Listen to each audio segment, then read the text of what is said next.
Bingo Blitz rules. If your bingo has ads in it, That's not a bingo. if it doesn't have the coolest tournaments, mini games, and the most breathtaking design, Nope, not a bingo. if your bingo moment makes you feel so excited that you just want to burst in joy and scream out loud, bingo! Sorry, so you're playing... Bingo Blitz? Now that's a bingo. Go for a world of excitement with Bingo Blitz, the #1 free bingo game. Download Bingo Blitz and play for free. Now that's a bingo. This episode is brought to you by Skinny Pop Popcorn. Perfectly popped, endlessly delicious. Oh, so light and crunchy. Skinny Pop Original Popcorn is the snack you've been searching for. Made with just 3 simple ingredients: popcorn kernels, sunflower oil, and salt. Snacking never felt or tasted so good. Perfectly popped, endlessly delicious. Give yourself permission to snack and pick up Skinny Pop Original Popcorn today. Thwap! Ever heard of a vampire alien, Scully? Wow, that was good, Jenny. I wasn't prepared for your genius. We're here with an episode about vampires, a whole podcast about vampires, actually. We're putting one of our Buffering the Vampire Slayer episodes in the X-Files feed so that you can learn, if you haven't already heard, that we've returned to the Buffyverse. We really have. We're back once more with spoilers, talking about the whole Buffy series from stem to stern, from eyeballs to entrails. Nice. With spoilers. Here for your consideration, fine people of the Academy, is our pilot episode, round 2. Our pilot episode, round 2. And actually, because this is airing after we began our rewatch, if you are super into it and you want to hear the next episode, it's already there for you. You just have to find us in one of 2 places, which is usually the case with how our podcast feeds work. You can find everything we make and never miss a beat in the Buffering a Rewatch Adventure feed. All of our content goes into that feed.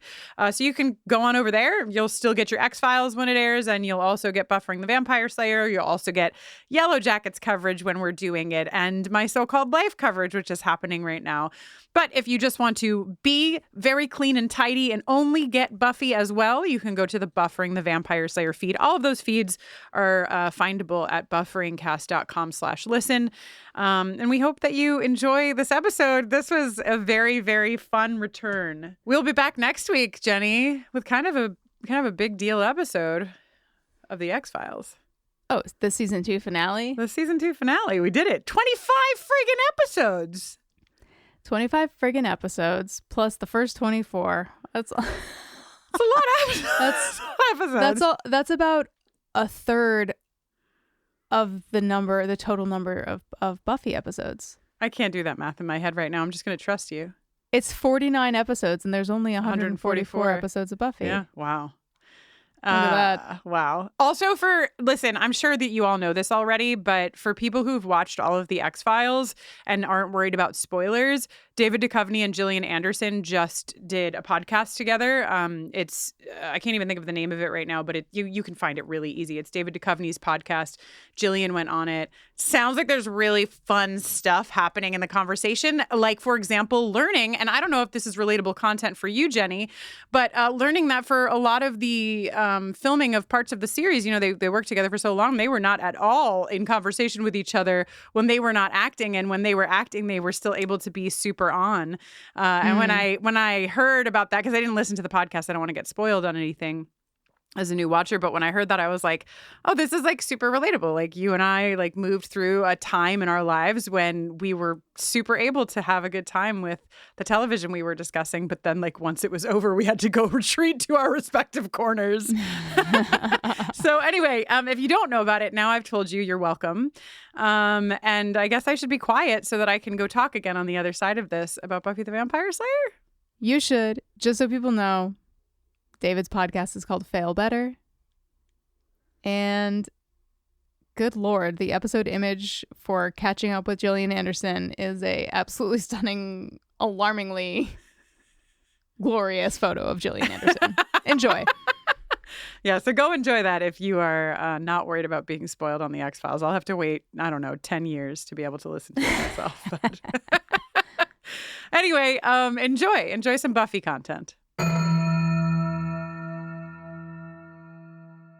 really have no idea what's going on, do you? You think it's coincidence you're being here? That boy was just the beginning. Oh, why can't you people just leave me alone? Because you are the Slayer. Into each generation, a Slayer is born. One girl in all the world, a chosen one born with the Strength and skill to hunt the vampires, to stop the spread of their evil blah, blah, blah. I've heard it, okay? I really don't understand this attitude. You've accepted your duty. You've slain vampires before. Yeah, and I've both been there and done that, and I'm moving on. Hey, I know. Why don't you kill him? I'm a watcher. I haven't the skill. Oh, come on. Stake through the heart, a little sunlight. It's like falling off a log. A Slayer slays. A watcher... Watches? Yes. No. He trains her. He prepares her. Prepares me for what? For getting kicked out of school? For losing all of my friends? For having to spend all of my time fighting for my life and never getting to tell anyone because I might endanger them? Go ahead. Prepare me.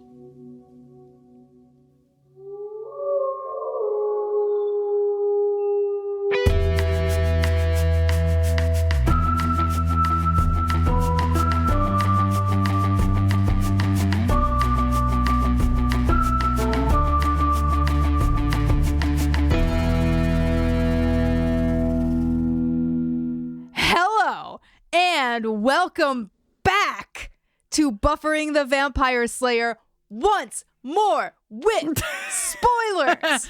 Air horn, air horn, air horn, air horn. T-shirt cannon, t-shirt cannon. A podcast where we are watching and discussing every episode, each and every episode of Buffy the Vampire Slayer, one at a time, for the second time, this time with spoilers. I appear to be a normal person until the feed is upon me. Only then do I reveal my true demonic visage. I'm Jenny Owen Youngs. I'm Kristin Russo, gorgeous in like kind of an annoying way. And today, holy shit, we are back. We are back. We are back. Tell your kids, tell your pets, tell your friendly local vampires. We're discussing season 1. Episode 1. Welcome to the Hellmouth. Do. Yeah, we're always looking to capture that vampire section of the market, that demographic. I think they would appreciate our work. Would they? I think so. I think we have a lot of care, a lot of scholarship. I think we respect them, and we also make fun of them. And that means that's the expression of the truest love, is when you can both respect and make fun of someone, you know? So true. So true. Listen, Welcome to the Hellmouth was written by Joss Whedon, directed by Charles Martin Smith, and originally aired on March 10th, 1997. Our spoiler-free coverage of this episode originally aired on September 14th, 2016. Yes, and we're going to say more about what we're doing here for those of you who just, tripped and fell into the open sewer cover and found yourselves here without any context. But for now, this is the episode of Buffy the Vampire Slayer where, according to IMDb, when teen vampire slayer Buffy tries to start a new life at Sunnydale High, she discovers that the school sits atop a demonic, dimensional portal. I'm not sure that she's discovered that yet, but you know what? I didn't look to see if it's the same description for this and The Harvest. So perhaps, she's discovering. She's in the process of discovering. So why are we here?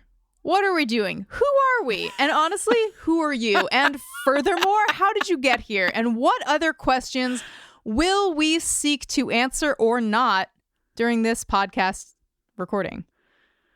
Well, I'll tell you what, if you don't already know, from the year 2016 to the year 2022, Jennifer Owen Youngs and myself, Kristin Nolene Russo, talked about 144 episodes of Buffy the Vampire Slayer. We did that one at a time over the span of 6 years, and we did it spoiler free. And if you weren't on that journey with us, what that meant was if we were in episode 1, we were only talking about episode 1. When we were at season 4, episode 12, we were only talking up to that point. And so we kept that, and we have that still exists. And those are for folks who have never seen the series before and they want to have a pod to be their companion. Great. But then when we got to the end, we flirted. We flirted a little bit, Jenny. We said, maybe we'll just do it all over again. And we said it for a couple years. People didn't take us seriously, but I think we were serious, were we not? Joke's on them now. Joke's on them now. Might be on us later, but time will only tell. Yeah.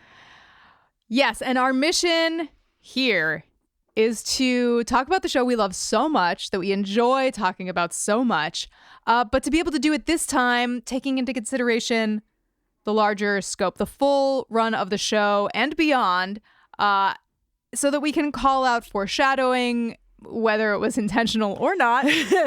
We can talk about where we're going and not just where we've been. Isn't that fun? Isn't that cool? Gosh, we hope you think so. I think so. My opinion counts double because I'm one of the hosts. So true.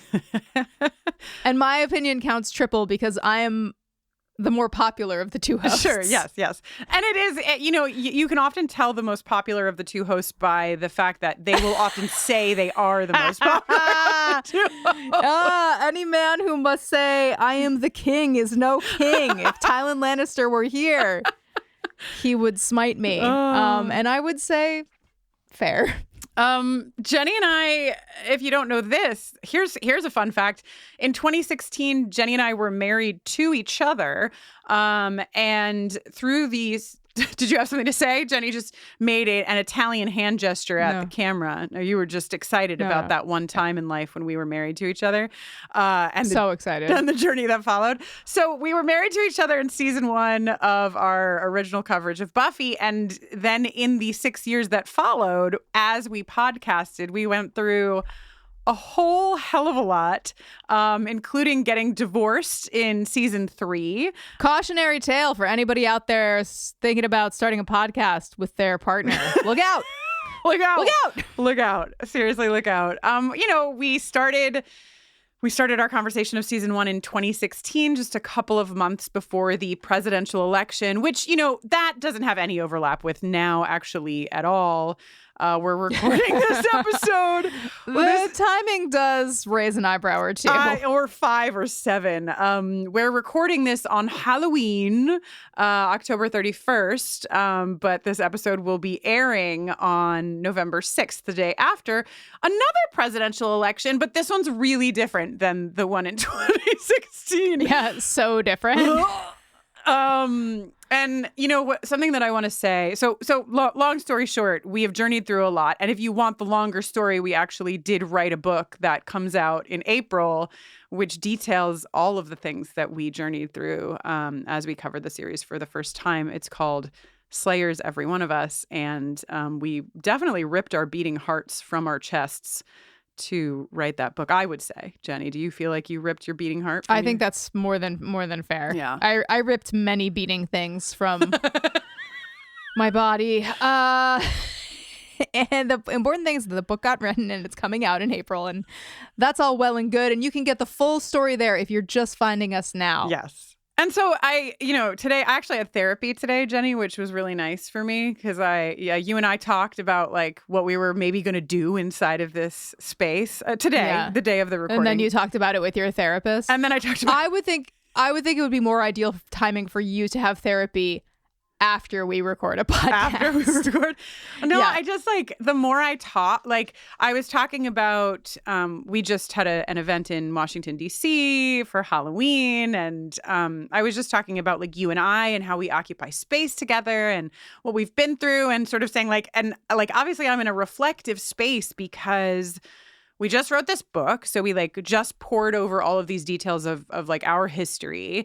And then we're sitting in this space again because the book is really us sitting in our little recording chairs in September of 2016 and looking forward and knowing that we have no idea what's going to unfold over 6 years. So there's a certain overwhelming. Oh, you're saying writing the book was living our lives once more with spoilers. Yeah, well, no.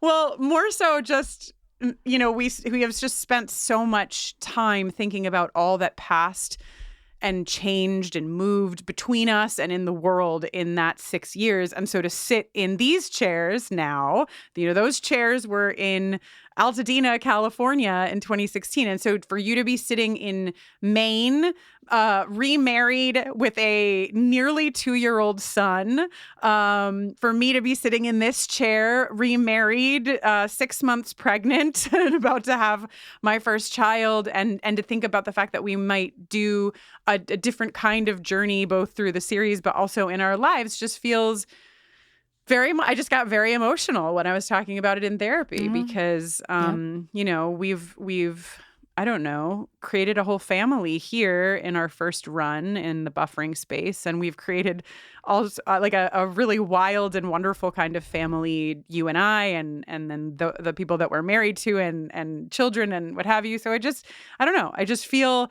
despite the looming threat of presidential elections, I also feel very like full of joy and hope and gratefulness that I get to be here sitting with you talking about this show. You know?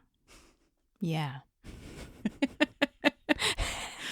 I feel the same way. I feel so excited to be kind of back at the beginning, but in a brand new way. And, you know, to be here with my good friend, Kristin Russo. Yes. Even more joy for me to get to be here with my best friend, Jenny Owen Youngs. I think it's going to be fun. I also think it's going to be very fun. There's going to be, you know, we try not to, after years and years and years of podcasting, something that we've learned is not to force format or force segments. They are born of their own will and form and shape. Of need. The need. Born of need. Born of need. You're right.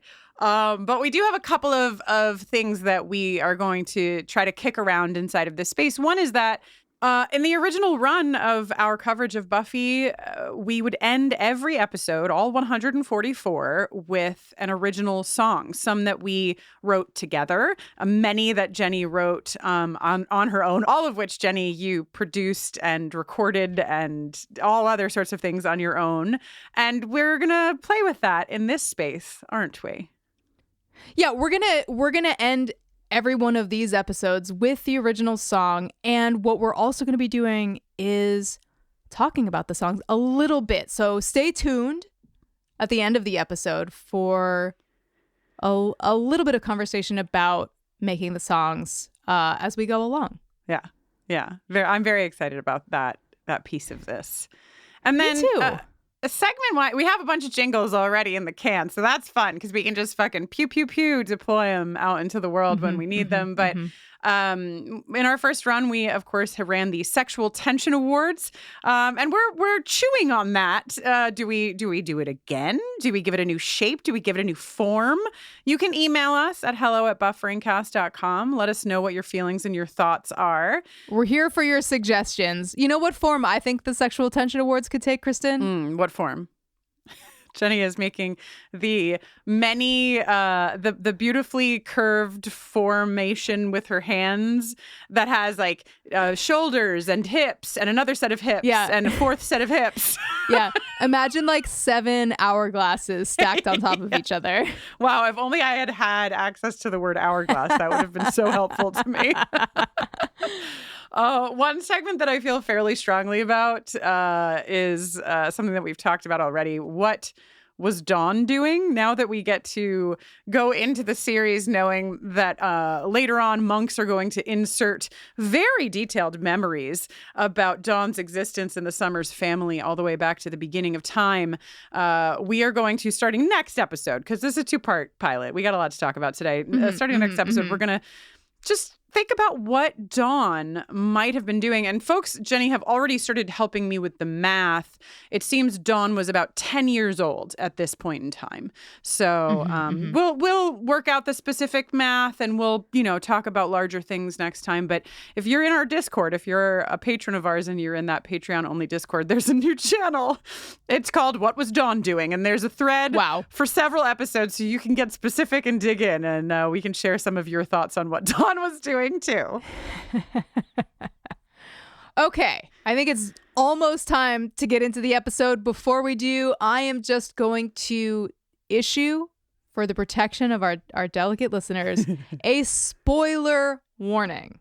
Into every generation, a spoiler warning is born. Conversations within this podcast episode could touch on any of the following: all 7 seasons of Buffy the Vampire Slayer, the canonical Dark Horse comics, Angel the television series, and any related canonical comics. And hey, anything that currently exists inside of or adjacent to the Buffyverse, and anything that may be announced or released as we go. Who knows what could happen in the coming years as we continue to talk about this show.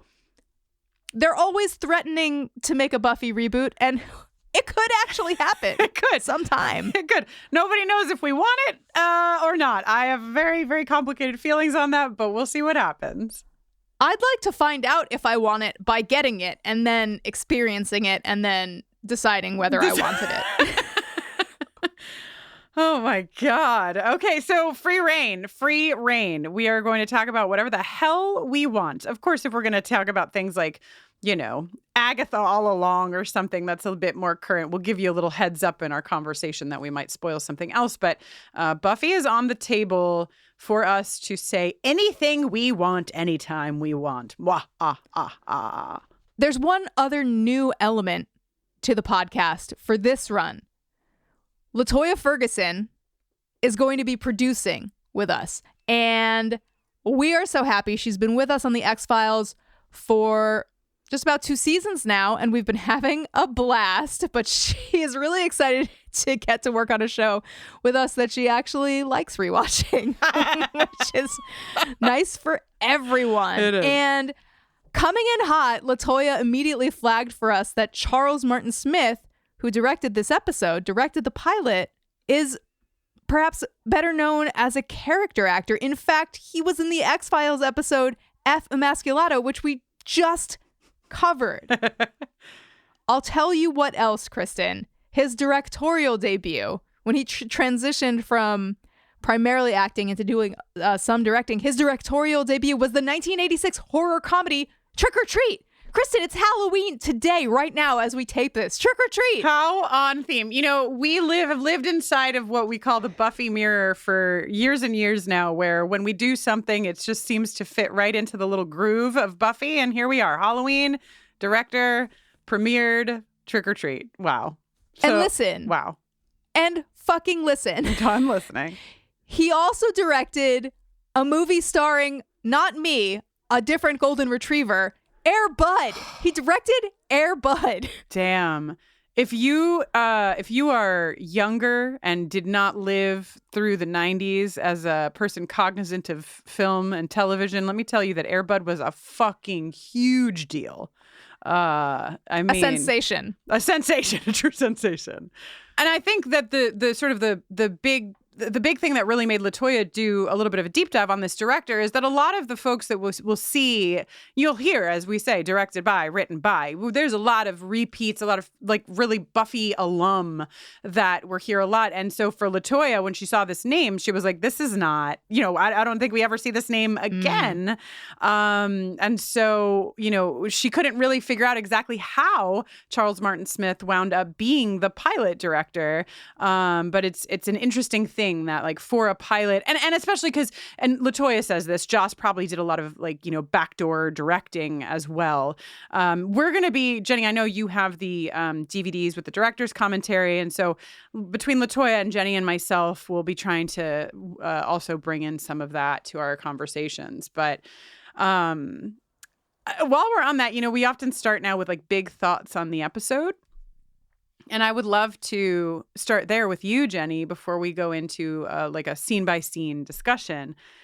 Because I was thinking, obviously, there's a lot. I don't know if you know this, but there's kind of a lot to be said around Joss Whedon, right? A creator that was sort of glorified and held up and then fell from grace. And we're not here to talk about the Joss Whedon of it all. And we have, we've discussed it in previous pods, and we'll discuss it as it's relevant to the episodes themselves. But watching this episode, I thought well, here's the thing, right? Where we you, the listener, can do whatever you want. But I, as a co-host of the podcast, really hold 2 truths. One is that I have a lot of issue with the very problematic behavior of Joss Whedon. And I also hold in my other hand that Joss Whedon is a fucking incredible writer.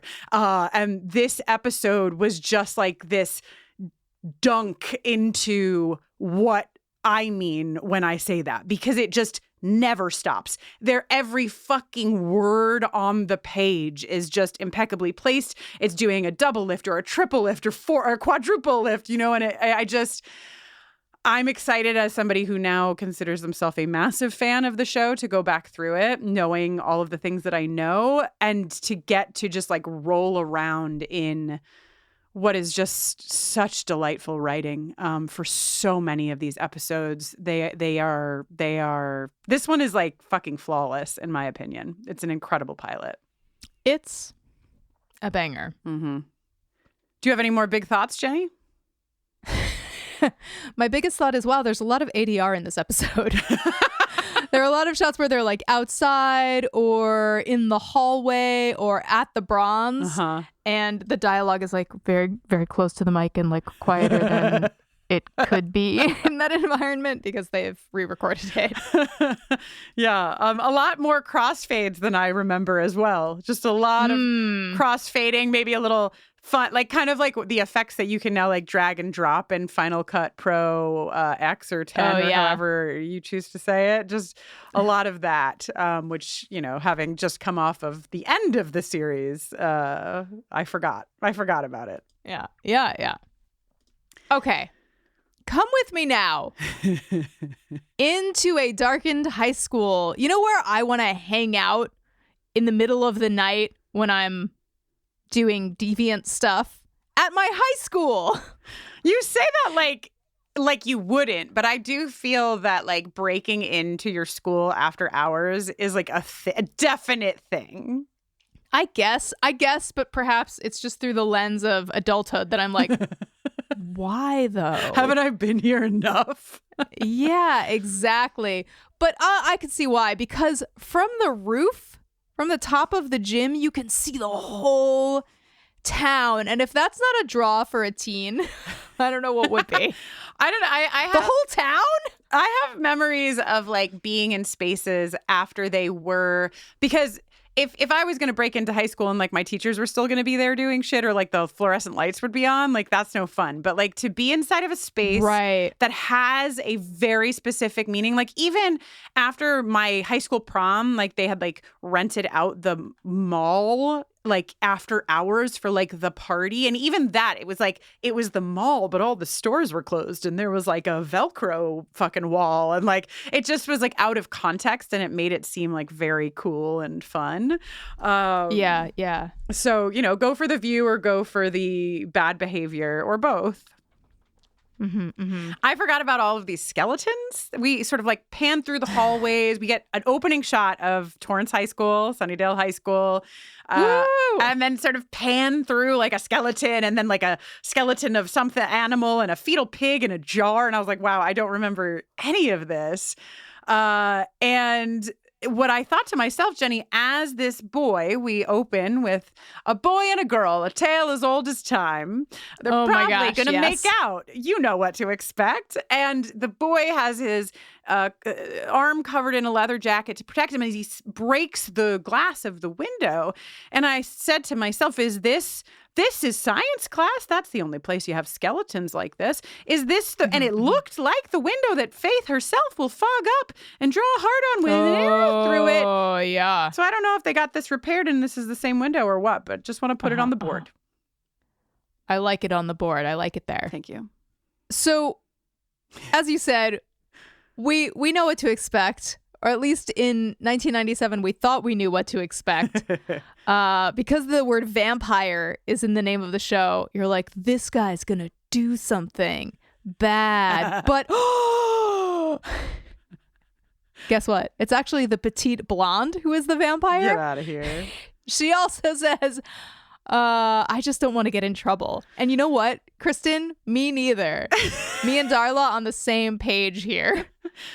Darla. Okay, so this is Darla, obviously. This is Julie Benz playing Darla. Perhaps one of my like top 5 favorite characters in the Buffyverse. I adore Julie Benz. It was, you remember that everybody is young, but wow, the longer we go and we come back to the beginning again, the younger everyone seems to get. Yeah. So true. And I love that she has dressed up as a schoolgirl for the bit, like she's put on like a school uniform. She's combed her hair. Yeah. Yeah. Once again, it calls to mind for me the Cullen house with the enormous framed sort of collection. It's like sort of a rainbow, a gradient of all the graduation caps from all of their various high school graduations through the decades. Fucking artwork. Vampires love two things, blood and high school. This boy would not have clanged any bells for me. LaToya let us know that this is Carmine Giovinazzo, who is playing Boy. Carmine Giovinazzo actually went on to star in all 197 episodes of CSI New York, which tracks because the minute I started watching this episode with my current wife, who's never seen Buffy the Vampire Slayer, she said, I know that guy from my cop shows. So welcome to the show, Carmine Giovinazzo, who is quickly killed and stuffed into a fucking locker. R.I.P. But this is, not to put too fine a point on it, but right from the jump, the show is telling us with this very classic scene that it's going to upend your expectations. Not only can a tiny blonde girl be a vampire that will tear your neck apart, but turns out a tiny blonde girl can also be a vampire slayer. So let's go. Let's fucking go. Indeed. To the credits. Let's go to the credits and be alarmed at the first season credits and the early version of the Nerf Herder theme. Were we ever so young, Kristin? I don't think so. I watched this with Avanti and also Joanna Robinson. And Joanna immediately said in the credits, oh, don't we miss that scream? There's sort of like it's when Willow is like blown back by the magic or whatever. And it is really delightful. And I do miss it when it leaves us. We get Willow with her long hair in the credits, which kills me. We'll talk more about how tiny they all are, obviously, when we get into the thing. And but we also get, the first hero shot. The credits will always end for all 7 seasons with this hero shot of Buffy. And well, a hero shot of Buffy or yes, or our most beloved, the Buffy bot. Jenny's most beloved. Earth Angel Buffy bot. I love her. And okay, so this is a mid-season replacement show. So season 1 is 12 episodes, and it looks like they shot all 12 episodes before the season started airing because we're seeing stuff from down the line. I saw credits. If not all 12, close. Yeah. Very nice. And we don't have our font yet. Also, we have just a proto Buffy font. Yeah. So we open in Buffy's bedroom. She's just gotten there. There are cardboard boxes everywhere. And she is she's laying in bed. And for those of you who've watched the series over and over and over and over again, you know that eventually Buffy will get incredibly doilified pillows and blankets, just like really the kind where like if you fell asleep on that, you're going to wake up with quite a pattern on your face.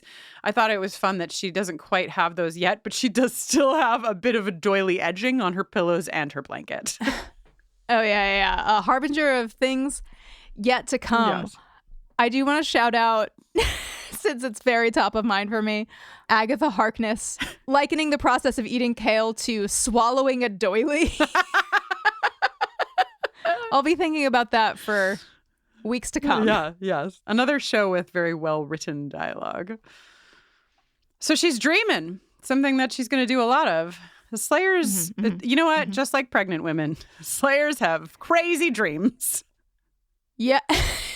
Are you dreaming a lot of like blood?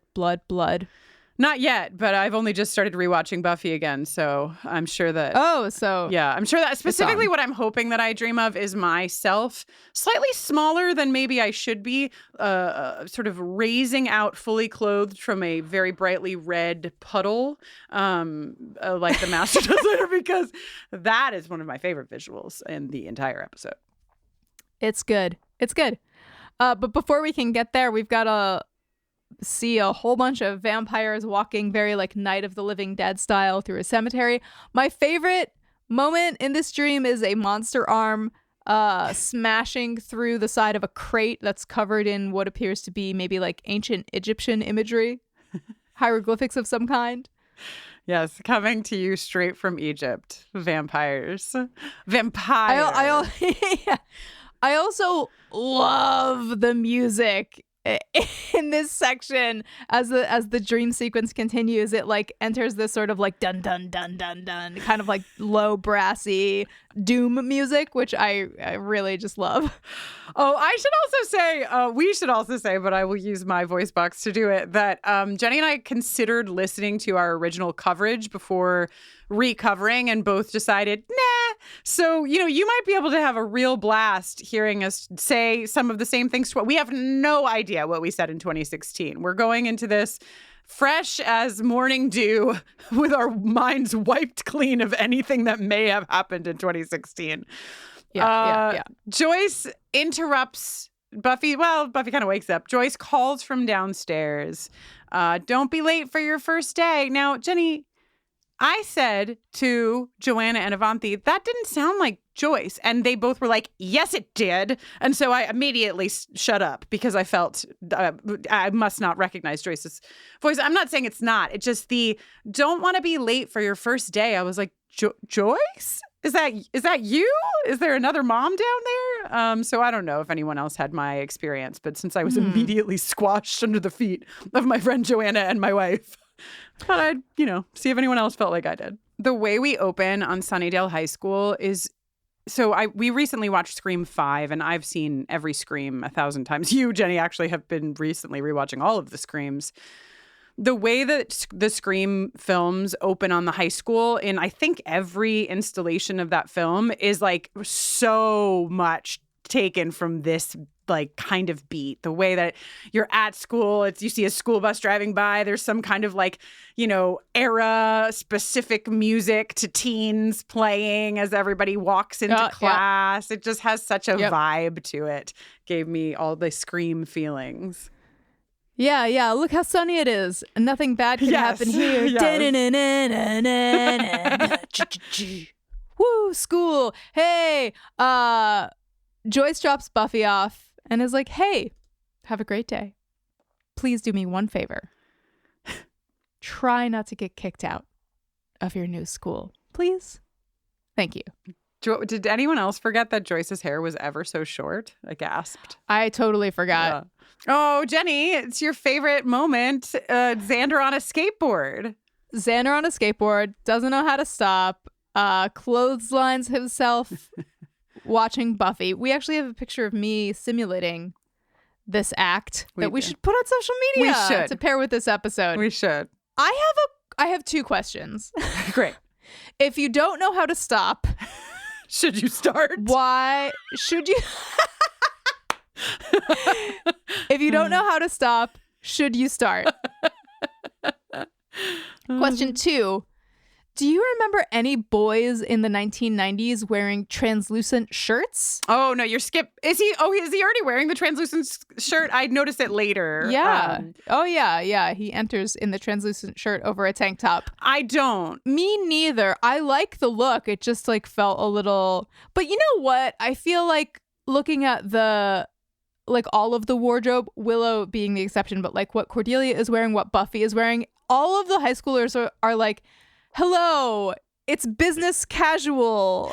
Oh my God, especially later when Buffy goes to the bronze in her blue like button up. I was like, interesting. That's an interesting choice given all the options, but okay. Willow. Yeah, I feel a lot of sweater sets coming on. Willow's white tights, I felt, was like a very it's delightful and so like fuzzy feeling to get our first beats with all these characters that we know and love, right? And so like Xander's first beat being like wiping out on a skateboard seems incredibly aligned with what we will come to experience with this character. Willow, especially, like just knowing her whole vibe in this season and the journey she's going to go on, like the fact that she's in these like thick fucking white tights, and it's the first thing we see of her. Just really hit me in my feelings. And also her voice, Jenny. They have like, I recently was sent like a video of myself from just out of high school. And I am talking in the video and I sound nothing like I sound now. Like my voice has changed entirely. And that is exactly what, especially with Willow, like when she started talking, I was like, what? Like her voice is deeper than it will be later. Yeah, and speaking of seeing for the first time people we're going to spend a lot of time with and like really grow attached to, hey, it's Jesse. Jesse's going to be here for a while too, right? He's part of the core gang. Yeah. How does Eric Balfour manage to look like he has a goatee even when he has no facial hair? I think because his goatee... There's just something about him. Yeah, well, or the goatee is so branded in our minds that we overlay it. You know, it's like a magic eye. If you look at Eric Balfour's face for long enough, it pops out. When you and LaToya quit fucking around and actually start making your OC podcast, you're gonna see Eric again, and you're gonna have fun with him. I can't wait. I think I mostly know Eric from 6 Feet Under. I think that was like my most referenced point for him. But yeah, Jesse, knowing that we're gonna lose Jesse as soon as we are, I have to say that I really enjoyed spending time with him. He's a good time, and he would have been, I think, a good balance for, and maybe you're gonna argue with me on this, but I feel like he might have been a good balance for Xander if he had stuck around a little longer, because he really like digs on Xander and like, I don't know, has a different presence overall. Xander needs a nice male role model around. Yeah, exactly. I know. As I was saying it, I was like, I really feel like this is a Swiss cheese argument, but I'm gonna just go ahead and say it anyway. Oh my God. I would not have told you that Principal Flutie was in episode 1. I knew he was around, but I forgot that he just is here right at the jump. Here he is. He's got real nice principal guy vibes out of the gate. Seems like a kind of a pushover, maybe pushover potential. Yes. But then he accidentally catches a glimpse of Buffy's previous record and is like, I know I just ripped up this piece of your record, but let me tape it back together, but also let me not necessarily take into consideration how it originally was together. As long as all 4 pieces are together, it doesn't matter if they're sideways or upside down or in the right order. Exactly. This was one of the first moments when I was like, wow, this writing and also just the like delivery. You know how like David Mamet as the playwright is known for like how close to like our actual speech his plays are. It's very like written with that kind of cadence in mind. This just like brief exchange of like, Buffy says, Mr. Flutie. He says, all the kids here are free to call me Bob. She says, Bob. He immediately, but they don't. Like, it's just like, boom, boom, boom, boom. And like a joke happens real quick and then you're on to the next thing. And it's just, I love it. That's all. Oh my gosh, Kristin. Buffy is so clumsy. She's just like she's such a klutz. Like, oops, she like bumped into some people or they like bumped into her and her whole bag goes spilling everywhere. Steaks a go-go. Yeah, her entire steak clanks. It's like clank, clank, clank. Probably if we were given this episode in the early aughts, we would have gotten like a slow-mo, like bang, bang, bang of the either side of the steak as it clattered to the ground. Xander is so fucking cute here. Like listen, we have a lot of Xander feelings on this podcast, but I will tell you something. This boy is adorable. And I would have cast him in a fucking heartbeat for this role. Like, he is just so fucking cute. Talking to Buffy, being unsure, and I'm going to own that. I'm going to own that Xander is a very cute boy right here. He's a cute boy. He's wearing a cute outfit. His hair is shaggily cute. Mm-hmm. Do you think that they were like inspired very directly by Devon Sawa and Casper? Well, I guess both Casper and Devon. In general. In Casper. When they were like, okay, well, they got, can I keep you? What can we say? Can I possess you? No, it's a little too serious. Can I ensconce you? No, too formal. Can I have you? Perhaps. I love that you're pulling out a Casper reference, knowing that you and I only watched Casper for the first time like 4 days ago. But so it's top of mind. Top of mind and right in this timeline. We both go to school here, he says to himself after saying it to Buffy, and then comments, very suave, very not pathetic, and then shouts after her, hey, you forgot your steak? I love that he drops his whole ass backpack onto the ground to pick up this steak and hold it out to her. He's overwhelmed. I mean, I don't even know if we said that he crashed his skateboard because he saw Buffy, but this is important, right? Xander is very overwhelmed by the presence of this new girl at school who he thinks is very pretty. Who among us has not accidentally clotheslined ourselves because of something Sarah Michelle Gellar related? That's true. It's true. I also feel like it's important. We talked about Joyce dropping Buffy off what she said. We talked about Flutie, but let's just establish that, and LaToya says this in her notes, Buffy burned down her last school. That is why they relocated to Sunnydale from Los Angeles. And that is all we need to know canonically from the Buffy the Vampire Slayer 1992, I believe, movie. That's the backstory. Great. Taken care of in 2 short scenes. Moving on.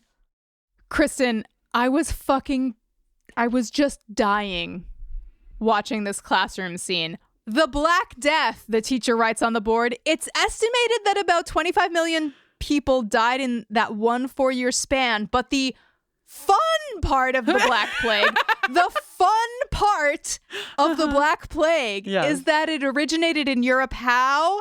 As an early form of germ warfare. The fun part of the Black Plague is that it originated as an early form of germ warfare. She then says, she goes on to say, I've never heard anybody talk about a plague like this. This popular plague led to what social change? This plague is popular. It's fun. Oh, this teacher sat up at night just being like, how can I sell this to my high school students? What are the buzzwords, you know? But as she finishes saying this popular plague led to what social changes, the bell rings. Why does every teacher on TV start class 60 seconds before the end of class?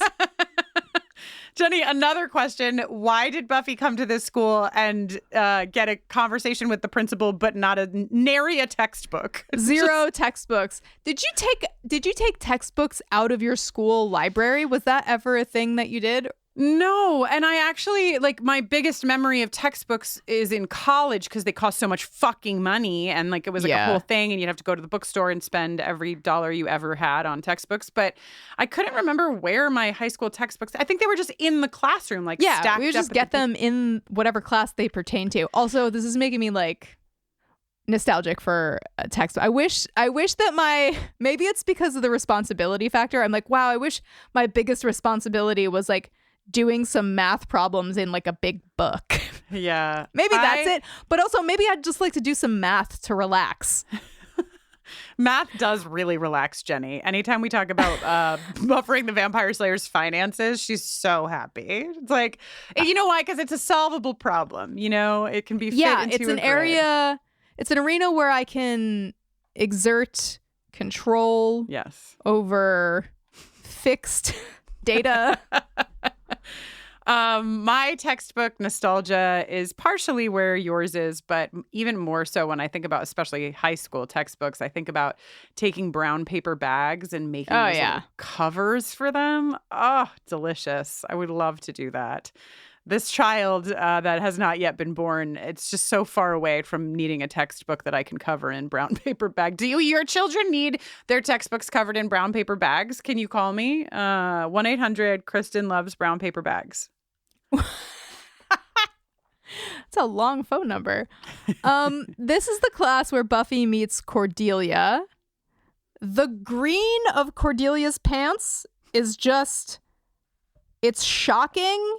It's sort of inconceivable the other thing that I'll note about Cordelia's wardrobe is she is also wearing a translucent shirt. Cordelia and Xander are both wearing see-through shirts. Alert! Alert! Foreshadowing? Maybe. So Cordelia is our resident mean girl, and she starts off, and I love this character point, right? She is immediately into Buffy, and it is because she knows, she's done her due diligence. Buffy has come from Los Angeles.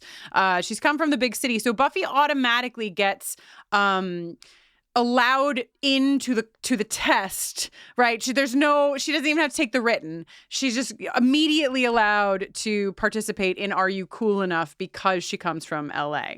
One of the questions is about John Tesh, and I've assembled some John Tesh facts for you in direct response to this. Great. I can't wait for your... You know, what's funny, Jenny, is one thing I do remember about our coverage of the first episode is that people were mad at us. Like, there were some of our only negative comments were like, these two hosts had to take time off mic while we listened to look up James Spader. I don't know what we were doing, but like, I think we needed to look something up about James Spader in 2016. And we were new to podcasting, so perhaps we just didn't, do it in a smooth and suave way. So I love that you've come prepared, and this time with John Tesh facts. Hit me. Oh, yeah. He got his performance start as a member of Yanni's touring band. Wow. Yanni. Didn't have that on my bingo card for our premiere. He composed the theme song for Bobby's World and also the NBA on NBC theme, which is referred to as round ball rock. One way to make sure everybody knows your little song is about basketball, call it round ball rock. Oh my God, Riley's favorite song. Yeah, that's 1,000%.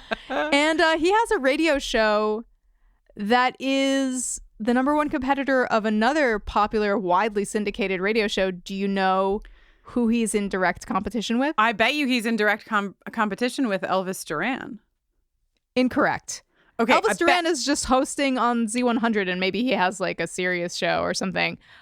Widely syndicated. You can hear this show all over the country. Dahlia. What's her name? Delia. What's her name? Delilah. Why? Thank you. I almost switched out of Elvis Duran to Delilah, but couldn't think of her fucking name somehow. Okay, so he's in competition. That makes more sense. We hear John Tesh all the time here in upstate New York. Yeah.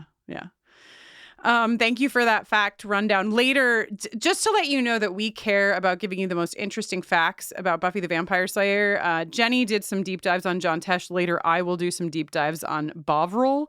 Oh my God. Yeah, it's going to be a good time. Anyway, Buffy passes.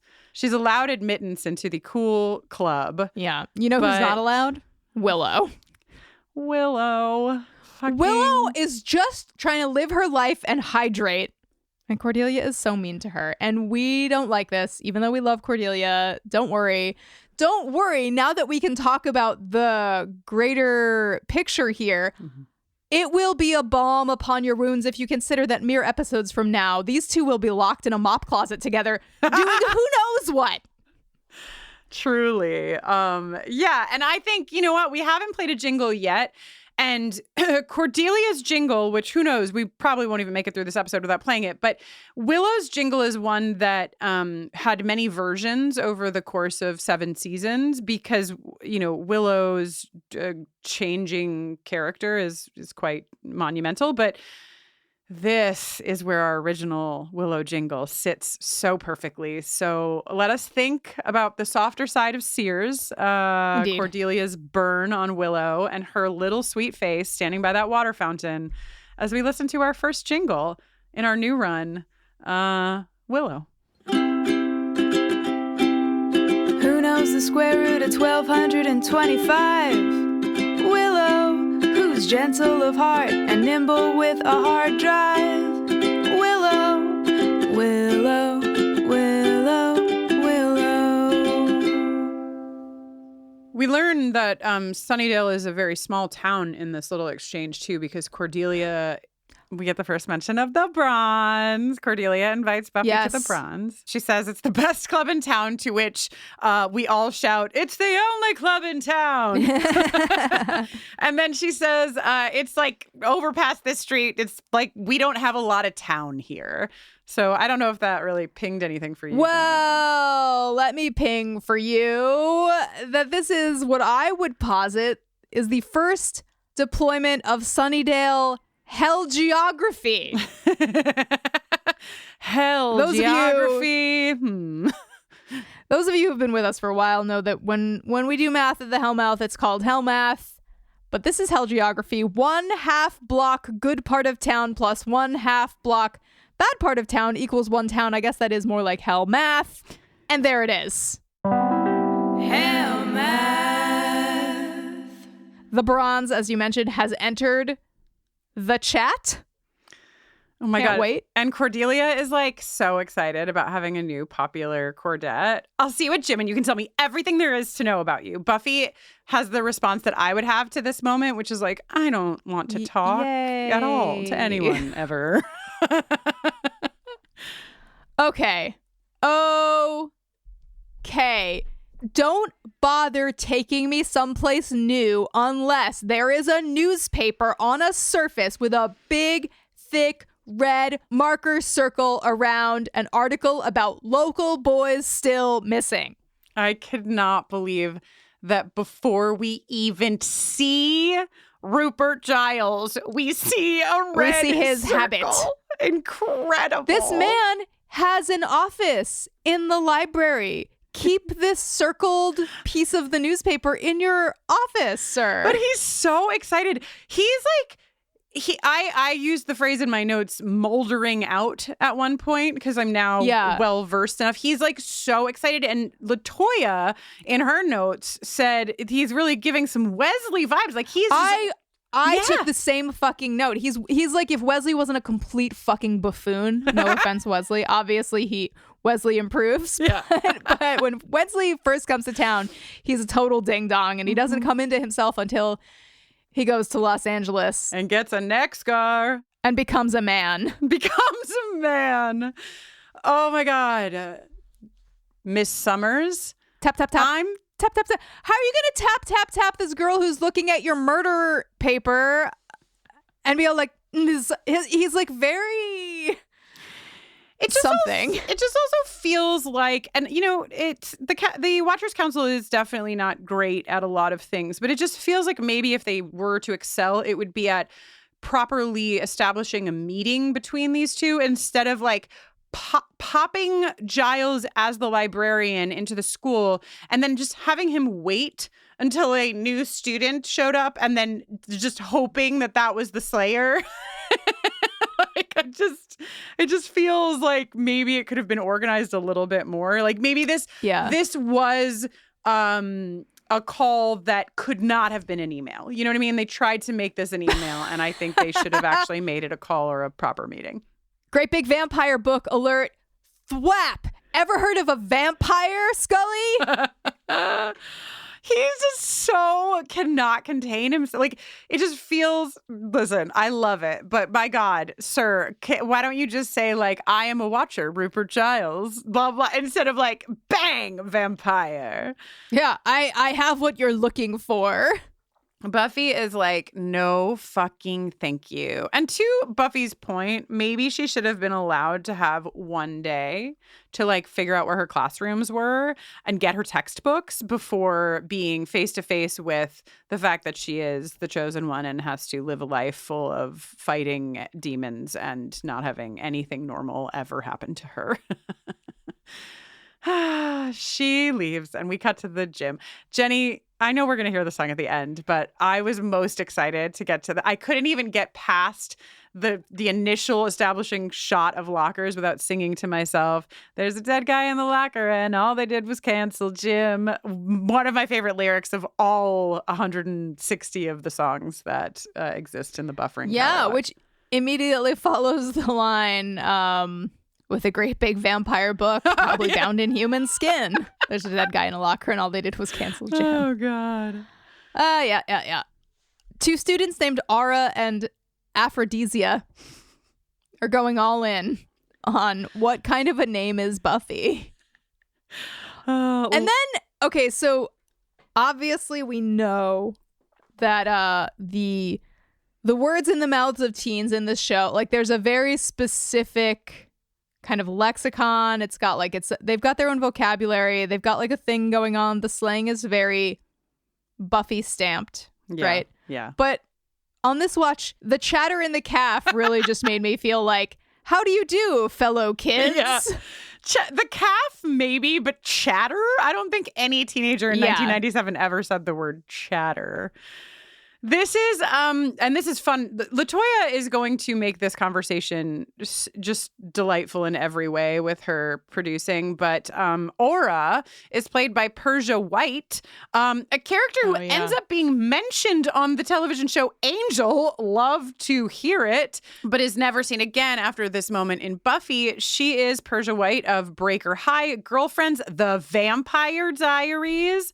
And that one episode of Angel, she plays psychic Agnes Belfleur in season 2's Over the Rainbow. So that's fun. That's fun facts from LaToya Ferguson.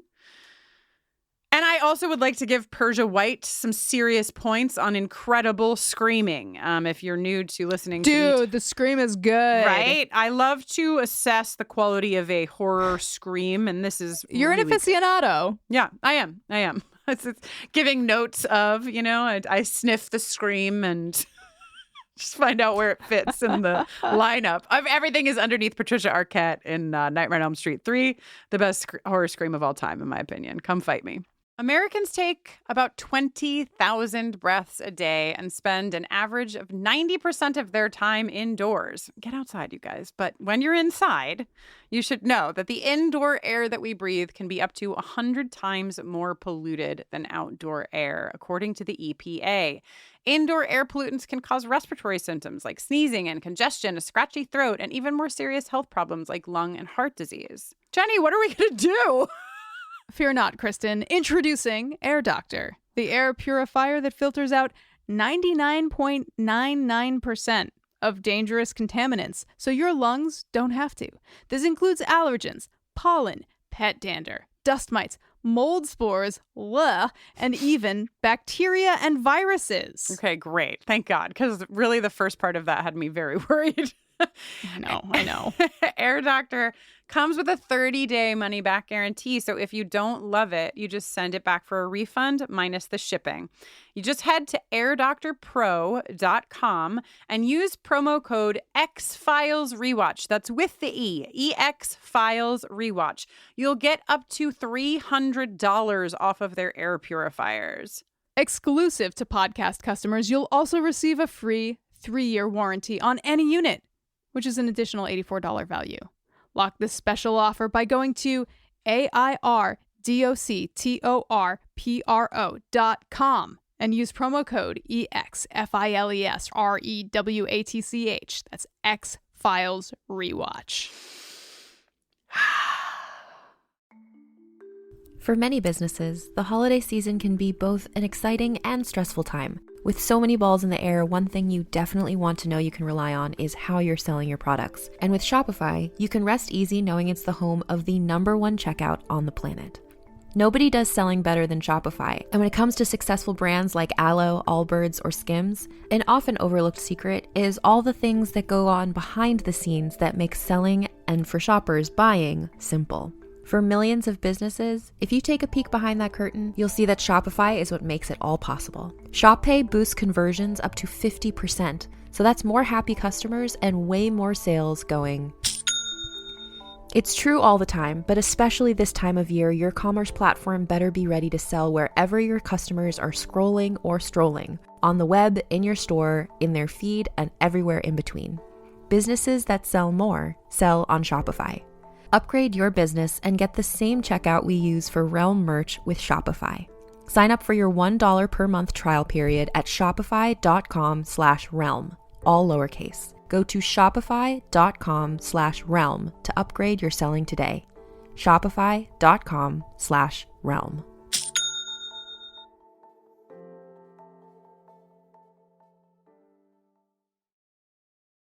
Ladies and gentlemen. What are you doing? What do you mean? Just keep it simple.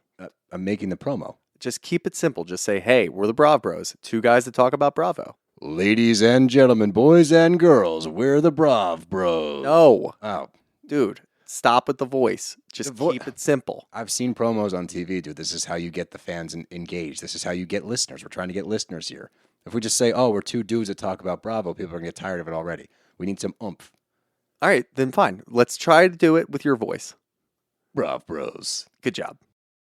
Oh, Jenny, it's time for a sound clip, goddammit. We've given 0 sound clips, and we need to hear this exchange, I think, between Buffy and Willow outside, because it's very establishing. Hi. Willow, right? Why? I mean, hi. Did you want me to move? Why don't we start with, hi, I'm Buffy, and then let's segue directly into me asking you for a favor. It doesn't involve moving, but it does involve hanging out with me for a while. But aren't you hanging out with Cordelia? I can't do both. Not legally. Willow has a JanSport with an embroidered band on the pocket pouch. It cannot be overstated. I only had JanSport I only fucked with JanSport backpacks in the 90s in high school. I never had embroidered anything on mine, but I did have a lot of Sharpie on mine at various phases. Yep. You know, anything was your canvas at this age, you know? Just trying to express ourselves out here.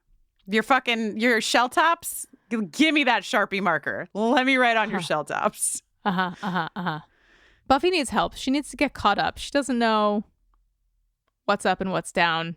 And Willow is the smartest kid in school, probably. So she's going to help Buffy out. Thank God. She also is going to let Buffy know some important information. The librarian is new. He was a museum curator in England.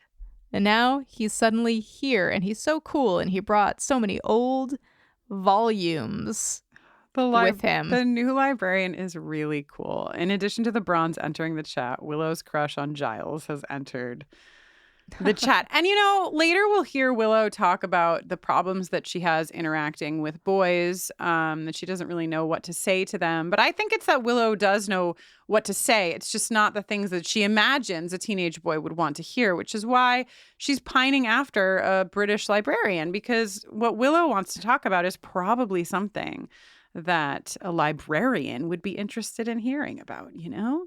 She just needs to find the right conversationalist. It's not on Willow.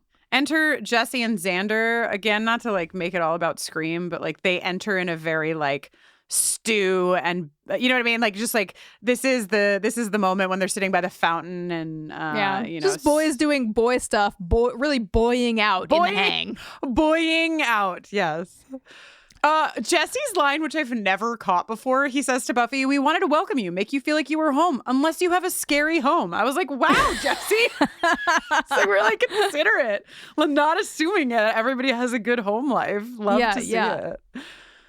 Xander returns Buffy's steak, makes a joke about like she's probably using it to like build a really little fence, right? And Buffy covers this by saying that in LA, this is the self-defense method. Pepper spray is so passé. Totally. What you want when you're afraid for your life is to have to get within, 6 inches of someone to fend them off. Yeah, holding Jenny's current wife, Jess, likes a sword. And what I've learned is that the best reason to defend yourself with something like a sword is that it can't be grabbed out of your hands very easily, because you would have to grab the sharp end of the sword. So that's always on my mind. The baseball bat, not great unless you put some fucking backwards nails in that shit, because you can just grab it. And the steak, I mean, I have to say it has the same issues. So yeah, did we just watch somebody in Scream grab a knife? Oh my God, yes, we did. The new girl? Jenna Ortega, I think, in Scream 5 grabs the pointy end of the knife because she's a tough little bitch and I love her so much. Speaking of tough little bitches, Cordelia rolls up and Willow is quick to say, she's not hanging out with us. She's trying to protect Buffy by letting Cordelia know that their proximity to one another is purely coincidental. Oh my God. Okay, this might be where I can't resist but to give Cordelia her jingle. First of all, Jesse says, I think he just says Cordelia. And she says, oh, please. And then she says to Buffy, without missing a fucking beat, I don't want to interrupt your downward mobility. I love you so much, Cordelia Chase. Please, please let us play your jingle, you mean perfect bitch. Cordelia, I love you, Cordelia.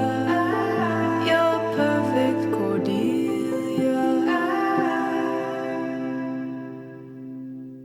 Cordelia says Jim was canceled due to the extreme dead guy in the locker. Let's just take a moment for the beauty that is 90s dialect, because we also get totally dead and way dead. And I think that even though Jenny and I are, moving through our 40s at this point, we still harbor a love for giving things a nice extra descriptor that it probably doesn't need. Maybe I just do. Jenny's better with her words than I am. Do we get is there a really most sincerely dead in the mix?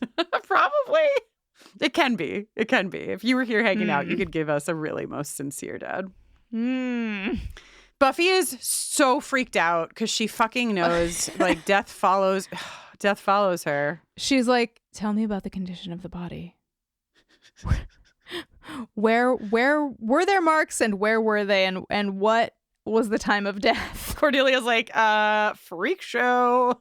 Buffy's points are plummeting. Yeah, her stock is just through the floor. Yeah. Buffy immediately goes to the locker room. We get the first glimpse of the kind of strength that she has when the door is locked and she simply rips through the lock to get into the locker room. And the important part of this scene is that she uncovers the body of Boy, who we saw earlier with Darla, and sees the vamp marks. Who is in charge? Who is in charge? There is a dead body. There is no police presence. There's no crime scene tape. It's a fucking high school that they're not closing. There are students everywhere who can just, well, if they're strong like Buffy, break into the locker room. This body is just on a locker room bench that girls will be sitting on tomorrow, you know? And I think it has like a blanket. And it's like a moving blanket. They were like, whoa, what do we have around here? What? Call the police. If word has already spread around campus, police should be there. But this is Sunnydale. Or EMTs, like somebody should be there.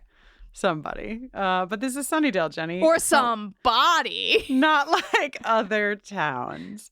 My other really important note, and it's been here with us since the moment Buffy arrived at school, but Buffy is wearing one tiny clip in her hair that does absolutely nothing for any piece of her hair. It's simply there for decor. It just is clipped over her hair. Make it nice around the hair. Make it nice around the hair. Oh my God. It's time to go back. She like pulls the blanket back and is like, oh, great. This is how I'm always responding to dead exsanguinated corpses. Okay. Time to go to the fucking library. Okay. What's the sitch? Sorry? You heard about the dead guy, right? The dead guy in the locker? Yes. Because it's the weirdest thing. He's got two little holes in his neck, and all his blood's been drained. Isn't that bizarre? Aren't you just going, ooh? I was afraid of this. Well, I wasn't. It's my first day. I was afraid that I was going to be behind in all my classes, that I wouldn't make any friends, that I would have last month's hair. I didn't think there'd be vampires on campus, and I don't care. Then why are you here? To tell you that I don't care, which I don't, and have now told you. So, bye. It's great stuff. It's great stuff from Buffy. And we lobbied real hard for an Emmy for Sarah Michelle Gellar through our first run of this television show. And it's with us so deeply, even in these first episodes. I mean, just her she is really singular in her ability to deliver these lines in a way that is so specific to this character. And Giles just wants to know if this boy is going to rise again. We learn immediately that can only happen one way. What's that way, Jenny? How can you make a boy rise again as a vampire? You feed on his blood, then he feeds on your blood. It's a whole sucking thing. The thing is that the issue I have here is, okay, so it's great to get the lore and just find out how you sire a vampire in this universe, but how could she possibly know from looking at him whether or not he fed on the blood of the vampire who sired him? I don't know. Do you think the state? No, because in this universe, I was going to say maybe the state of the corpse. Because no, they die. They have a funeral. They get buried. Thing. Right. And there's other vampire lore where like you kind of drink right after being partially drained. But yeah, in this universe, you totally die. So she couldn't tell. Yeah, it's not like you like get bitten and then the two of you levitate upwards homoerotically. Yes, that interviewing one another as you go. That method is actually called the once bitten, twice shy method of siring. Yeah. Jenny? Yes, this is not that. Okay, so Giles has more to say to Buffy. He's like, into each generation, a Slayer is born. Jenny, I don't know if you're familiar with these. I don't know if you've heard the news, Kristin, but, one girl in all the world, a chosen one, she alone will wield the strength and skill to fight the vampires, demons, forces of darkness, stop the spread of their evil and the swell of their number. She is the Slayer. Did you know that? I did know that. Buffy, who knows if Buffy knows that, because she interrupts Giles and says, with the strength and skill to hunt the vampires, to stop the spread of their evil, blah, blah, blah. I've heard it, okay? Later, we'll give you a little clip of a little quip. Can we just call them quips if they are clips of quips, just to save real estate? Are you saying quip? Yes. A quip, because it's a quip, but also it's a clip. A clip of a quip is just a quip. I just feel like you should say cluip. You should commit and say cluip. Well, later we'll give you a cluip of our Slayer doing what she does best, but we're getting it all over this episode already, and their evil blah blah blah is a classic. It's like Shakespeare. These are the classics. Yeah, no, I definitely read this in 10th grade English. Yeah, iambic pentameter all over this bitch. Mm-hmm.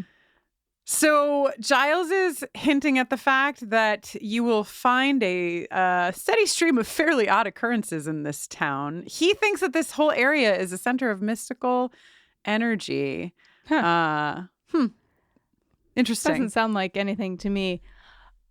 He's like, we've got werewolves, we've got zombies, we've got succubi, we've got incubi. We're gonna see at least 3 out of 4. Yeah. I actually don't know that I know what an incubi is. I was just thinking the same thing. What is an incubi? It must be in some way related to a succubi. Yep. It's a boy succubi. Oh! It is a male demon. It is a male demon in human form in folklore that seeks to have sexual intercourse with sleeping women. Ugh. Oh, God. Why? Is that what succubi do? I feel like the ladies wait till you wake up. The corresponding spirit in female form is called a succubus. Listen.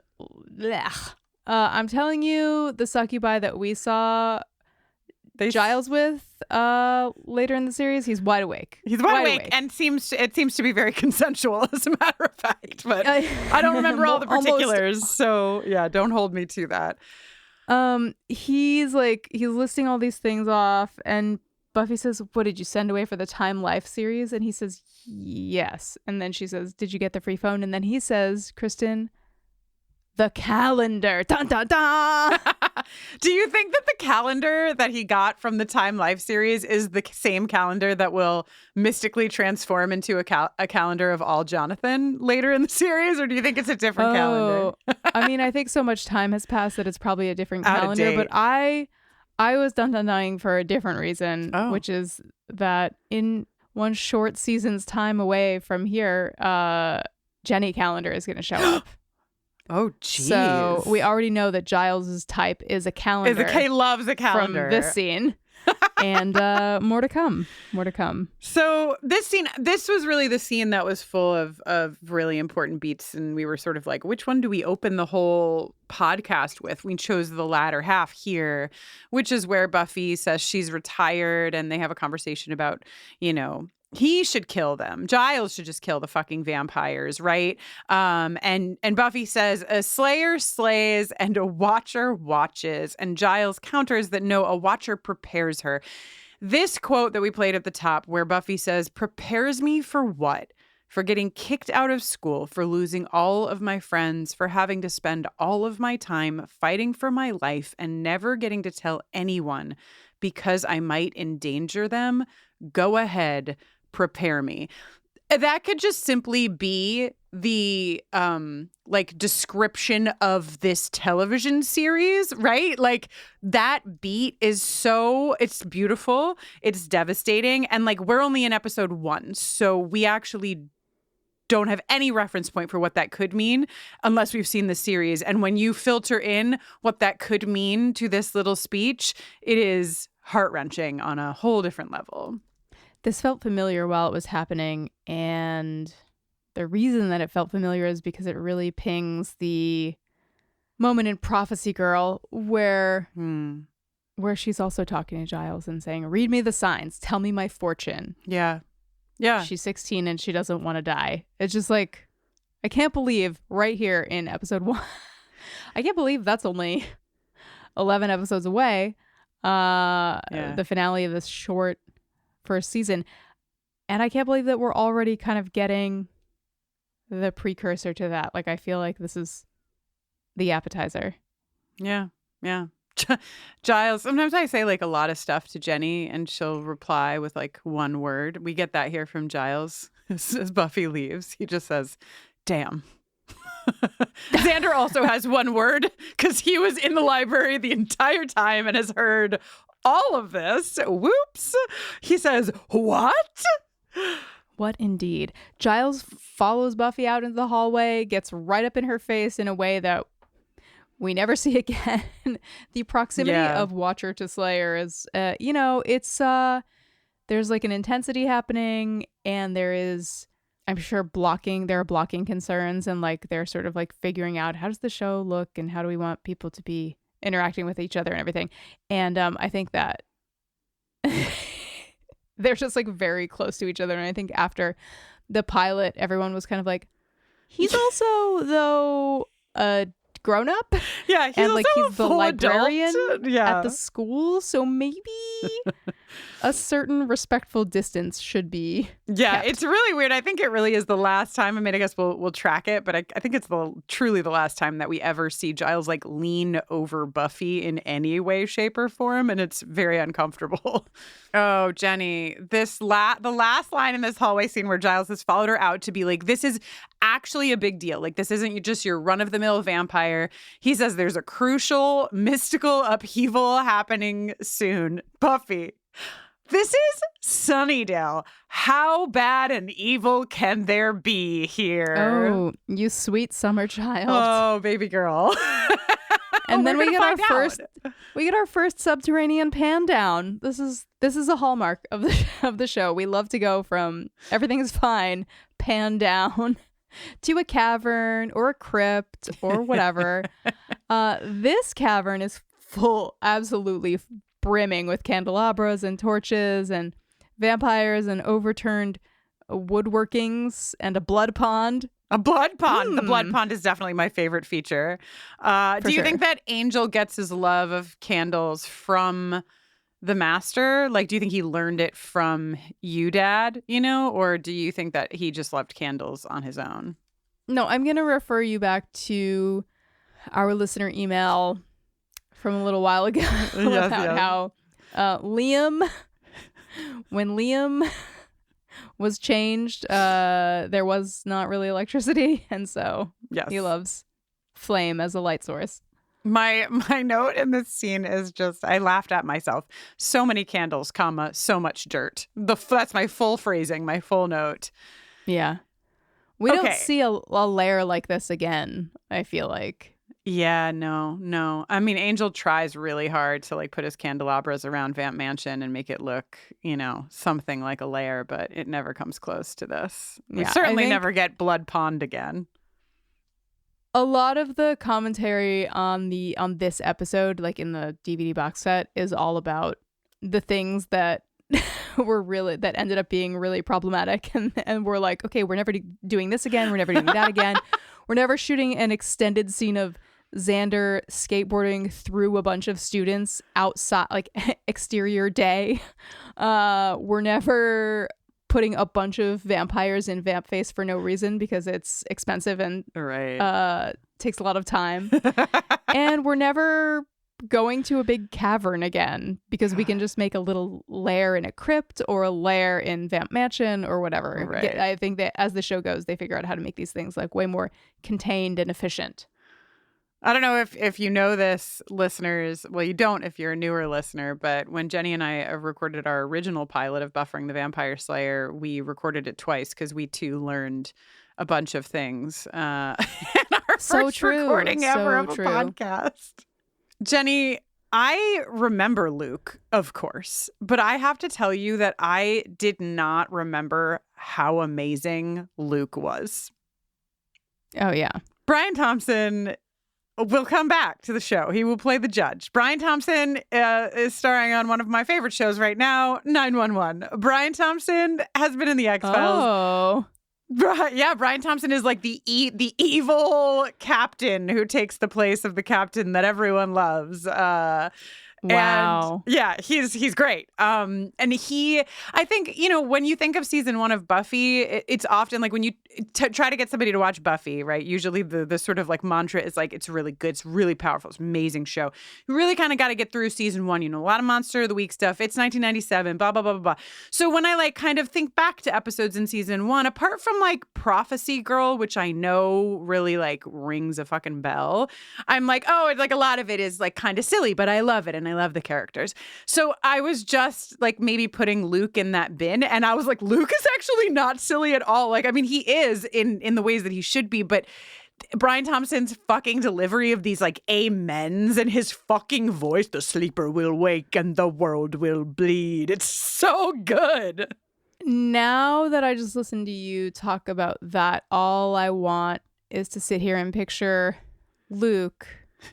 Picture Luke as a what do you call it when there's like a doll with clothes that like a paper doll with like clothes that just kind of like have little tabs like that you fold like, fold over? Paper, yeah, I guess a paper doll. Paper doll. I think you call them paper dolls. Yeah. Mm-hmm. Cool. Okay, so imagine Luke as a paper doll. Okay. And like let's get rid of like the vampire stuff. Take off. I'm assuming he has like a little accessory that kind of goes over just his forehead for bumpy vamp face. Let's get him out of vamp face. Great. Let's get him in a backwards baseball cap. Let's get him in a flannel shirt. Let's get a pot of coffee in his hand.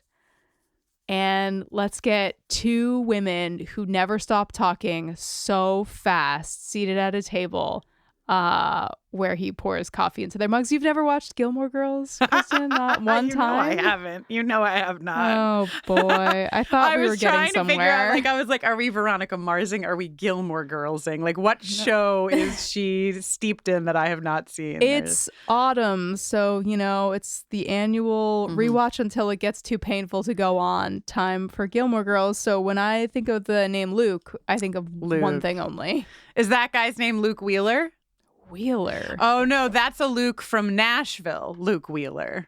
Mm-hmm. Okay. Luke Danes is the Luke on Luke Gilmore Danes. Girls. All right. Well, wow. Sometimes we get truly remarkable gifts from listeners. And it just feels right in your wheelhouse, listeners, for one of you or more of you to be skilled at making paper dolls. Where Jenny just imagine Brian Thompson in full vamp face rolling up to Lauren Graham and Alexis Bledel with a pot of coffee in his hands and saying, "The sleeper will wake and the world will bleed. Amen." That's actually pretty right on. Okay, so you can email us if you need to know where to mail those paper dolls that you're going to create for Jenny. You just email us at hello@BufferandCast. I'll hook you up. Buffy's room, interior, mirror. She's holding up a patent leather outfit, ? Hi, I'm an enormous slut. Then she holds up a floral dress. Hello, would you like a copy of The Watchtower? She does not wear either of these two outfits. She goes for something right in the middle, her business casual blue button-up. Where are the teens getting all of this business casual clothing? Where is Buffy getting her patent leather outfit? What is that for? Actually, I would like to know. Unclear. Joyce is like ready. She is turning over every leaf, all of them, just ready for a fresh start. Joyce. You're a good girl, Buffy. You just fell in with the wrong crowd. Let's just put a pin in that for later when Joyce says things like, do you have to be a Slayer? Is this because you don't have a strong father figure? Because I feel like you just fell in with the wrong crowd also really goes along with those Joyceisms from the end of season 2. Oh, yeah. Oh my God, Jenny, I can't believe that we're already on this walk to the bronze. Please tell us what happens as Buffy click-clacks her way to the bronze in the dark. This is unreal that we are almost to the bronze. We're en route. We're OMW to the bronze. Buffy leaves her house and some ominous-looking lower legs follow her.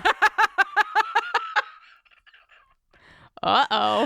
Those legs look like trouble. Ever been described as some ominous-looking lower legs? Unclear. Yeah, look at the getaway sticks on this creeper. I also love when his hair is just so backlit. It's like a little spiky halo. God, he's got the chunkiest black boots on. Oh my God, we're not there. We're not even to the reveal yet, but let's just talk about what this man has put on for his meeting with Buffy Summers. He looked through his closet of white shirts and he said, "Show me the biggest collar you can find." Dude, it's so... I was like comparing the size of... What is the technical term for like the collar, like the triangle of the collar on like one side? Whatever that is like the same size as his actual head. And David Boreanaz is not a man with like a small head. You know what I mean? I do. He's got like a full-size melon. Yeah, it's huge. And then he was like, wait, let me look through my jackets. Ah, a black velour. That will do. Nothing but the best for the Slayer. Is it velour? Is it velvet? Is it satin? I thought it was so shiny that it could be satin. My process was, it's a velvet jacket. And then, no, it's way too shiny to be velvet. So therefore, it must be velour. Because velour has that like shimmeriness to it, you know? Right, but it also has like a plusher like pile to it or whatever. And this jacket looks not like plush or like thick. I don't know if you noticed the Master's jacket, Jenny, but it looked like it cost about 14 cents. So I'm just going to guess that this is a cheap velour jacket. Yeah, that was some real Spirit Halloween belt sewn into the sides of that jacket. 100%. Yeah. Some real boss vampire costumes. So truly, I think one of my favorite scenes in the entire series, or like not even scenes, but like moves, I guess, Buffy's, is this move where she's like doing a handstand on the pole, fully vertical as Angel is walking down, and then she like swings down. It's very cool. And this has got to be another thing that I don't know this for sure. I don't remember for sure, but this shot just feels like holding yourself upright, upside down, in a handstand, on a pole. This is like, it had to take a lot to get this shot. And I feel it's just like really interesting to watch this episode and know that like some of what was going on behind the scenes is that they were like, oh, it's harder to do the things that we want to do than we thought it would be. I think what's interesting about like they're taking these big swings. They're trying to like make the pilot episode as much of an event and a spectacle and like have all these like exciting components coming together. And ultimately, like the show, the show has lots of like really exciting fight choreography and like things happen. We go to the docks, Angel gets thrown off a boat, if I'm remembering correctly. He definitely throws himself out a window. I can't wait to get there. Yeah. Things happen, but it's not really like that's and it's all fun and great, but that's not like why the show is what it is, and it's not like the thing that we love so much. It's just interesting to kind of like be like rewatching this in its sort of like infancy. Yeah. And we assume that this is, I mean, we know Sophia Crawford, did the stunts for Buffy for the first several seasons. I'm assuming, but I probably should check that includes the pilot. So I saw this, I said, go Sophia, go, she's a total badass. Let's hear, Jenny, a little exchange. We can't talk about the pilot without getting the first exchange between Angel and Buffy. The truth is, I thought you'd be taller or bigger, muscles and all that. You're pretty spry, though. What do you want? The same thing you do. Okay. What do I want?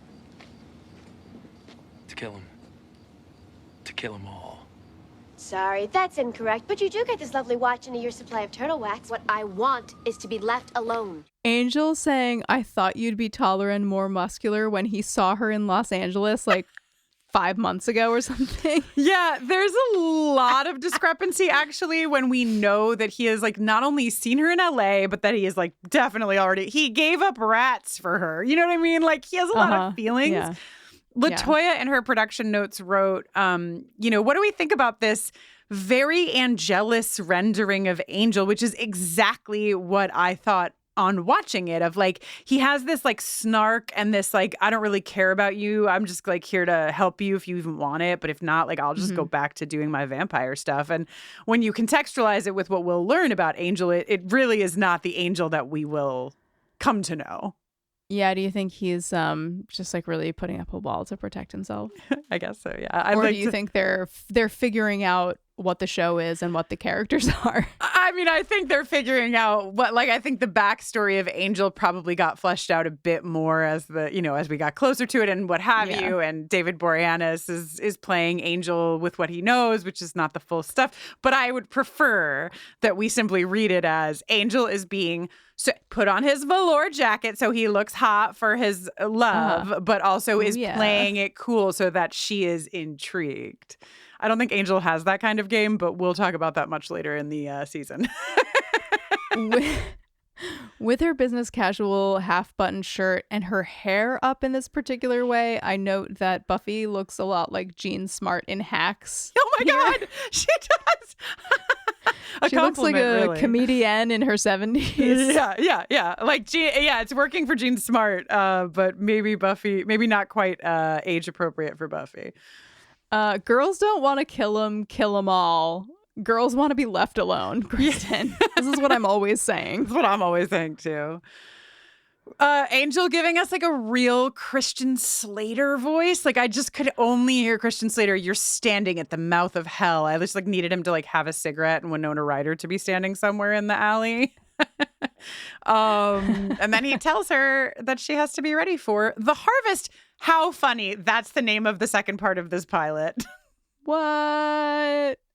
Even though he is being very aloof. And annoyingly gorgeous in an annoying way. Yeah. He did remember a very important rule of your first sort of like work date, which is bring jewelry. He got her a little necklace. Oh, he gave her a crucifix. How cute. It's not a crucifix. I know. It's a cross. Just a cross. Jesus has to be hanging from it for it to be a crucifix. Just like champagne has to come from champagne. Wow. Those are the yeah, the two sides of an even seesaw for you. Yep. Okay. Okay. Is it important to say that he said he was a friend, but not Buffy's? Maybe. There, I've said it. Let's go. Well, he didn't say that he's not Buffy's. He just didn't say that he said he was Buffy. He said, well, you might think that I'm your best friend, but I am actually only looking at you as my good friend, is what he said in the alley. I'm sure they'll work it out. Oh my God, it's the Bronze. Oh my God, Jenny, it's the first band that ever plays the Bronze. It's a sprung monkey. Stuff. A bunch of them, actually. It's Sprung Monkey. They're playing at the Bronze. The Bronze is here. The Bronze has entered the chat. The Bronze has a lot going on. The Bronze has some of the darkest hallways to the bathroom that I've ever seen in a public place. You basically need a headlamp if you want to pee at the Bronze. Willow probably has one in her bag, just in case. That's true. Buffy arrives and almost immediately gets tricked by the old wave that's for someone else. One great thing to check on before you wave back is, have I ever met this person before? Have I ever seen this person in my life? Willow has come to the Bronze just looking like straight up grandma core. This is like the outfit that my mom made like for me and her to match on one Thanksgiving. like it's like that kind of like collar cut. They're really going hard to let us know that Willow is, just very innocent, very unassuming. Maybe her mom is making her clothes. Well, we know that her mom is not, because her mom is like busy practicing psychology and not paying any attention to her. But that's another story for another day. Okay. Xander and Willow broke up when they were 5 because Xander stole her Barbie. So much information in there. I don't even think we have time to unpack it, but that's what we learned from Willow. They've managed to move past it since then, which is good. I will always love Willow's like, boys don't like me because I don't talk. Boys are more interested in a girl who can talk, and Buffy's like, you really haven't been dating lately. A classic Buffy line here. She gives Willow some advice. Life is short. Seize the moment, because tomorrow you might be dead. That's nice, says Willow. That's nice. It's good. Buffy, it's really good. I mean, whatever. You're listening to this podcast. You probably love these characters nearly as much as we do, et cetera, or more. I'm not trying to have a competition with you about how much you love these characters, but, it's important, I think, to state that we're meeting Buffy for the first time, and we see Buffy encounter Cordelia and pass the test that she can be a popular girl. But these beats with Willow are so critical to our initial impression of Buffy and who she is, because she is really kind to Willow, and she's going out of her way to also let Willow know that Willow has value and worth. When she sees fucking Giles. It's also completely inappropriate that Giles is like, I know, I'll go to the Bronze. She sees Giles upstairs at the Bronze and says, I'll be back. And Willow is like, that's okay. You don't have to come back. And we are given a beat for Buffy to say, I'm coming back. And that is important. That is teaching us who Buffy is at her core and who these people will be to each other as the series continues. Yeah. So she goes up to chat with Giles, and she's like, this is where you are. This is what you're up to. And he's like, look, this is not what I would like to be doing. I'd actually like to be home with a cup of Bovril. Hit it, Kristin. Bovril is the trademarked name of a thick and salty meat extract paste developed in the 1870s. Folks, specifically in the UK, use this with warm water to make, and I quote, beef tea. Now, here's the worst part, because I'm gonna be a little bit forgiving, and I'm gonna explain why. Okay. However, I'm not going to forgive the second part of the sentence. This beef tea is made by diluting the Bovril with hot water, or less commonly, hold your breath, everyone, with milk. No. What? No. Now, here's why I'm giving a little space to Bovril. Okay. Because I like a cup of broth, bouillon? chicken broth. Yeah, bone broth. Right, bone broth, exactly. And you know what?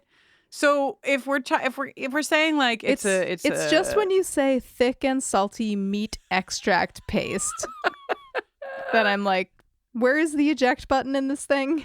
I also, like, in my searching, learned that Bovril cannot be imported into the United States, which has a lot of folks who would really like their Bovril, probably Giles among them, incredibly upset. But don't worry, there is a beefy Bovrite that is made here in the United States for you so that you can still have your hot meat tea. And I know I don't remember a lot about our coverage of Buffy the Vampire Slayer, but I do remember that at some point I'm pretty sure we talked to Helen Zaltzman and we were like, what? Tell us about this situation. Like, I'm pretty sure that we made Helen explain it to us. Hot meat tea. Meat tea. You know what, Giles? I love a cup of hot bone broth, so I'm not going to judge you. But if I find out, Rupert, that you are putting your beef paste in milk, we are breaking up. That is it. That is deal breaker. That's a lot. That would be tough to get over, to come back from. Okay. Thank you for listening to my Bovril Corner. Lord. Okay, so she mentions the harvest to Giles and frames it like, your little pal told me about it. And because she's like, 2 men who are annoying the shit out of me. They must be pals. But they're not. He's like, did he say anything else? And she's like, something about the mouth of hell. I really didn't like him. Here's this awful shot. This is way worse than the hallway where they have Giles, they have Tony Head like leaning over Buffy, but she's facing forward and he's facing forward. It's not a good choice. But he says something very important to her if we can get past the visual. It's not as though you've been having nightmares. She's like, because we saw her having nightmares and Giles knows. Speaking of nightmares, check out Jesse's dance. Jesse. This is some real grade A, where if the direction was Eric Balfour dance like an absolute ding dong, he like hit it right out of the park. What a guy. Also, like, there's no real reason to explore this too deeply right now, but there's such a weird Cordelia line that, like, as Jesse is dancing up to Cordelia to be, of course, like completely flattened once again, Cordelia is saying, my mom doesn't even get out of bed anymore. And then she like runs down this list of like things and says it couldn't be Epstein-Barr because nobody cool has Epstein-Barr anymore. Like, it might be chronic fatigue. And it's like thrown away, but it's like Cordelia is just sitting there talking to her friends about the fact that her mom doesn't get out of bed anymore? ? That feels, please see Jesse's earlier statement. We want to make you feel like you're at home unless home is scary. Cordelia, what's happening at your home? Why is your mom not getting out of bed? I'd love to bookmark this for the future, but I don't think we ever get a follow-up. No, unless like her mom's really had it with her dad and all of his bullshit and is depressed. Could just be depression. Maybe she's born with it. Yeah. Maybe it's depression. Wow. Oh my God, this exchange between Giles and Buffy. We will see this again and again and again and again. Giles, hone.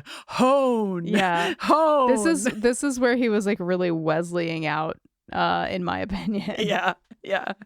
But this idea that like Buffy really has to reach down deep to get to this like mystical core of the Slayer to sense a vampire. And she's like, that fucking guy, look at that fucking shirt. Looks like shit. He's a vampire. Classic. And then she quickly realizes that obvious vampire is actually chatting up Willow right now. She's like, oh no, she's seizing the moment, just like I told her to do.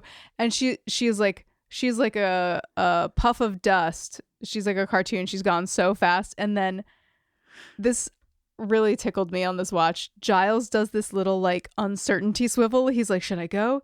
He turns like one way, then the other. And then he's like, wait, she's gone.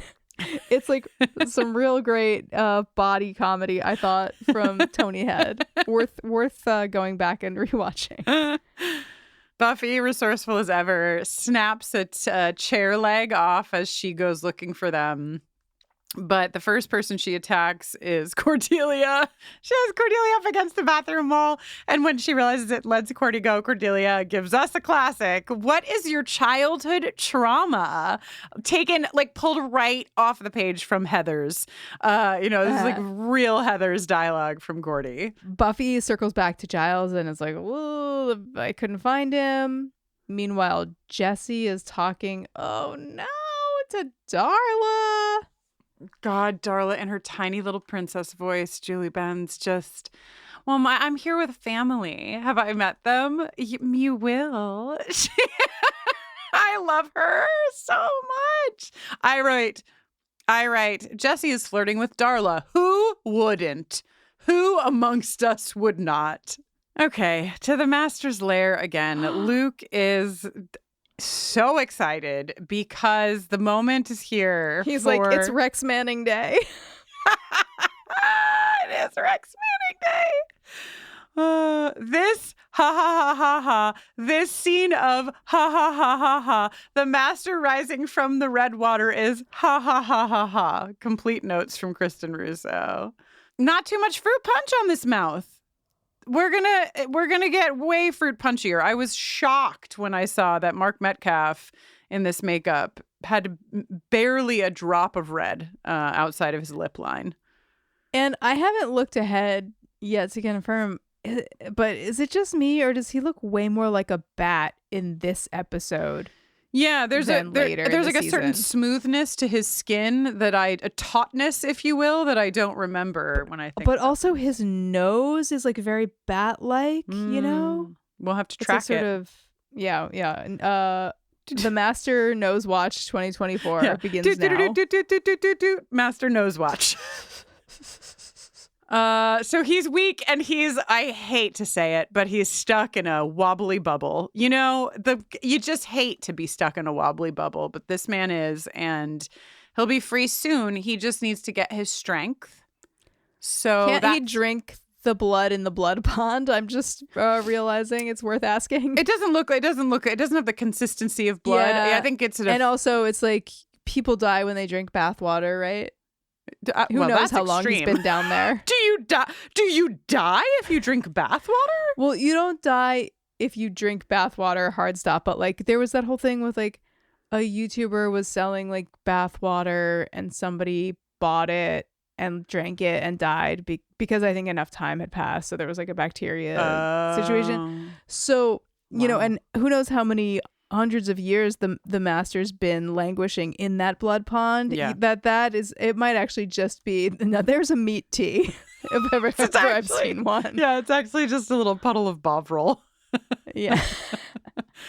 Oh God. So that's why, long story short, that's why Darla and crew are up on the surface grabbing folks from the bronze, because they're bringing the Master his little snacks, And speaking of snacks, Willow's being led not to the ice cream bar where she was going to take her new date, but instead through the cemetery. And this is really scary. This is a scary choice that Willow is making, even if this wasn't a vampire. It's dark. There's no one around. And this is not a good choice. We don't want you to go down there, ma'am. Let this be a lesson to all of you who might be considering seizing the day. Yes. Seize the day carefully. Seize the day. Make sure your friends know where you are. Bring a taser. Bring a taser. Exactly. Buffy runs into Xander outside of the bronze as she's leaving. And she's like, where's Willow? She left with a guy. Have you seen her? And Xander's like, hope he wasn't a vampire, because then you might have to slay him. You little shitheel, Xander. How dare you waste the Slayer's time in this manner? What's funny is like Xander is like joking at first, which is funny to me, because like how did he, I guess that's what like humans do, we just like contextualize things to make them not real, but like he definitely is playing, because then when Buffy is like, if I don't fucking find her, she will die, he's like, oh fuck, like you're serious. Yeah. It's only after that beat that he's taking this seriously. Fucking at the cemetery, the boy vampire, the outdated, what is it, carbon dated vampire is saying, have you ever been in one of these, and gesturing towards the mausoleum? And Willow just says, no, thank you. I can seize the moment, but I am not about to like go have sex with you inside of a mausoleum, sir. But then he throws However, her. Yeah, he just hucks her in anyway. Yeah. And who shows up but Darla? Is this the best you could do? Rude, Darla. Why didn't you bring your own? I did. Jesse is woozy, just like Stu, because Darla was a little hungry, so she just needed a little taste. She was a little peckish on the way over. Okay, so what did you want me to call this? A klewip? A klewip? We have our there you go klewip here because, of course, Jesse and Willow are in peril. The vampires are here, and to handle this very serious moment, here comes our Slayer. Well, this is nice. It's a little bare, but a dash of paint, a few throw pillows. Call it home. Who the hell are you? You mean there's actually someone in this town who doesn't know already? Phew, that's a relief. I'm telling you, having a secret identity in this town is a job of work. It's so funny that they have this exchange and then they have this exchange again. Where later in the fight, Darla's like, who are you? And Buffy's like, you don't know? It's like, Buffy, she already told you she doesn't know. This is the second time that she has asked. Although at this point in the fight, you would think that given how well known we discover the Slayer to be, right, as we move through the series, it does seem a little funny with that context that Darla isn't like doing the math. It's also like, I think, when we were watching this, to contextualize Darla, to watch this having the context of who Darla is, it's funny that she would even be concerned. You know what I mean? Like, it's funny that she is not clocking that this is the Slayer, but fine. But like the fact that she looks worried because Buffy immediately kills the other vampire, of course. She's not going to fucking kill Darla. Come on, we know Darla. Darla's tough as nails. I also wondered in this scene, because we know, now let me make sure I get this right. The Master sired Darla, Darla sired Angel, Angel sired Drew, Drew sired Spike. Master, Darla, Angel, Drusilla, Spike. Yeah. So you notice the no homo alternation. Yeah, boy, girl, boy vampires and girl vampires. But like, where are Drusilla and Spike right now is my question. Does Darla know that Angel is there, and where are Spike and Drew? Like, knowing that there's like this whole web of siring to happen. When I was thinking about like, well, Darla's so tough, I was like, where's Spike? Truly, Spike was where my mind was. What's he doing right now? He's out getting into bar fights, and Drew is out prophesying. Yeah, she's collecting all of her dollies. Yeah. Someone very strong has arrived. He's big. He's so big, and he throws Buffy like a fucking rag doll across this mausoleum.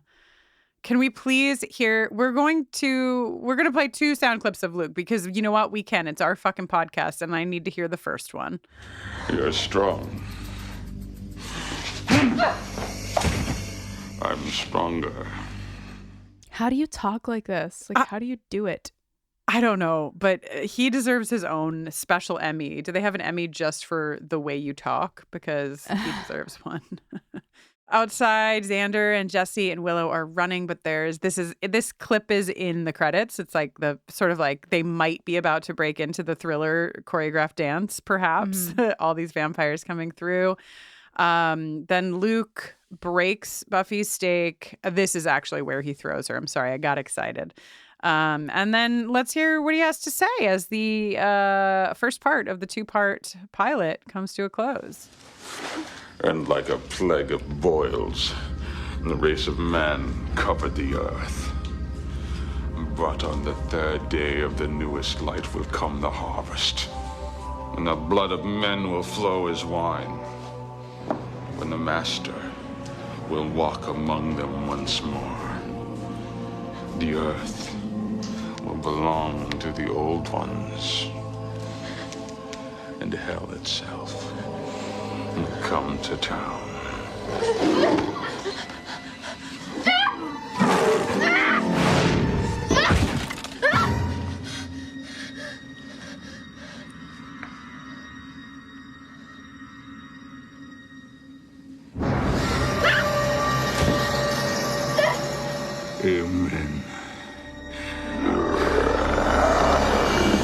Yeah, a plague of boils. That's a no for me.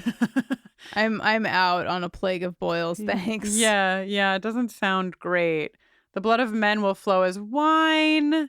It doesn't sound great, but it does sort of sound like a harvest of sorts. You know, I think that we could take this information, add it to the information that we've gotten from Angel, and consider that perhaps this is the harvest on the third day of the newest light. Do you think that means like the new moon happened and then I just thought that was an interesting turn of phrase. What makes the light newest? Yeah. You know, that feels right. Yeah, third day. And I'm pretty sure that my wife told me earlier that today was a new moon. So today's Friday when we're taping this. So third day. So would today count as one, Saturday, Sunday? So I should be careful on Sunday.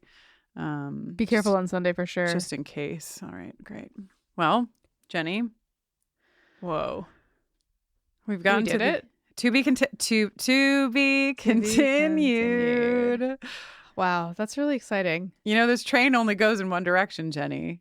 I know, and it goes all the way from 1 to 7. Yep, and I have packed my fucking snacks this time. I've got water. I've even got booze because the pregnancy, the child that I am carrying inside of my body right now could be about 6 by the time this thing is over. Your child could be 8, for fuck's sake. So I hope that you've packed enough supplies. Whoa. That was. I didn't like what I just heard. I'm so sorry. In the first run, I feel like I was like, and I would be like 40 something when this was over. Like that was what we were like marveling at. 40. So, no, we could never be 40. Never. But yeah, this is we're gonna continue with our second episode. You silly listeners who thought that perhaps we would ever cover Welcome to the Hellmouth and the Harvest in one fell swoop. We could never. Simply ludicrous. We'd be here for 5 hours. Yeah, we'd be doing a fucking House of R deep dive if we did two of them together. So Jenny, we didn't even talk about. So we'll have segments will pop up. I've already got some bubbling commentary on the dawn of it all for next episode, and the segments will reveal themselves in time as they did the first time. Exactly. I'm excited. It feels great to be back in Sunnydale. I gotta say, I feel alive. It truly feels like coming home. Here we are. Know every alley in this place, you know? I do. I really do. Feels like home. Well, I guess here's the plan in case you're wondering what happens next. We're going to tell you all the things we tell you at the end of a podcast. Then you're going to hear a song. And then you're going to hear a little bit about, what happened when we made that song. Yeah. We're going to do our outro, play the Welcome to the Hellmouth song in its entirety, and then have a little chat. I am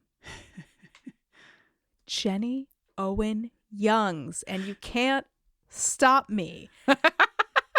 And when I'm not watching Buffy or the X-Files or Yellow Jackets or what have you, I'm usually doing music stuff, making records, going on tour.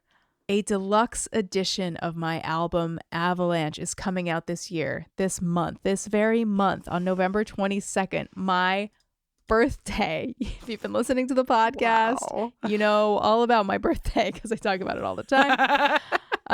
And Avalanche, the deluxe edition, will be out on my birthday this year. You can pre-save it or pre-order it wherever you buy or stream music. I also just announced some New England tour dates. Looking at you, Northampton, Peacedale, Rhode Island, Cambridge, Massachusetts, Portland, Maine. I'm going to be playing some shows in February. It's going to be really fun. So comment out and say hey. You can find info about all of that at jennyowenyoungs.com or give me a shout on socials at jennyowenyoungs. I got so excited when you said you were playing Northampton and was like, oh my God, when are you playing, Jenny? And you were like, right at the moment you are having your baby, I will be in Northampton. So forget that. No, come bring the baby. Bring the baby. Come on down. It's only a 2-hour drive.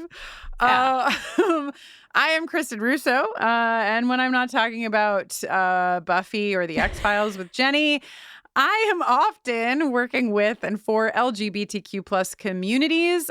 Recently worked on an incredible little book called A Quick and Easy Guide to Coming Out. It released this past September, published by Oni Press. It's a part of a larger series, and I'm really, really excited about it. I'm really proud of it. You should check it out, and you can learn more about all the work that I do. I have a queer horror movie club and a queer book club over on my website, KristinNoeline.com. That's KristinNoeline. Why am I spelling it? It's the first episode back in Sunnydale. We should play the jingle that Jenny made for me so you'll never forget my middle name spelling and you'll never think that my handle is Kristin online. It's not. But imagine if it was. Kristin with an I, Noeline. And you can use that spelling to, of course, find me on social media if you so choose. Buffering a Rewatch Adventure is on socials at BufferingCast, and you can always email us at hello@BufferingCast. And you might be saying to yourself right now, I thought I was listening to Buffering the Vampire Slayer. What is Buffering a Rewatch Adventure? Buffering a Rewatch Adventure is the pod umbrella that we opened upon completing our first run of Buffy. And beneath that umbrella lives all of our other shows.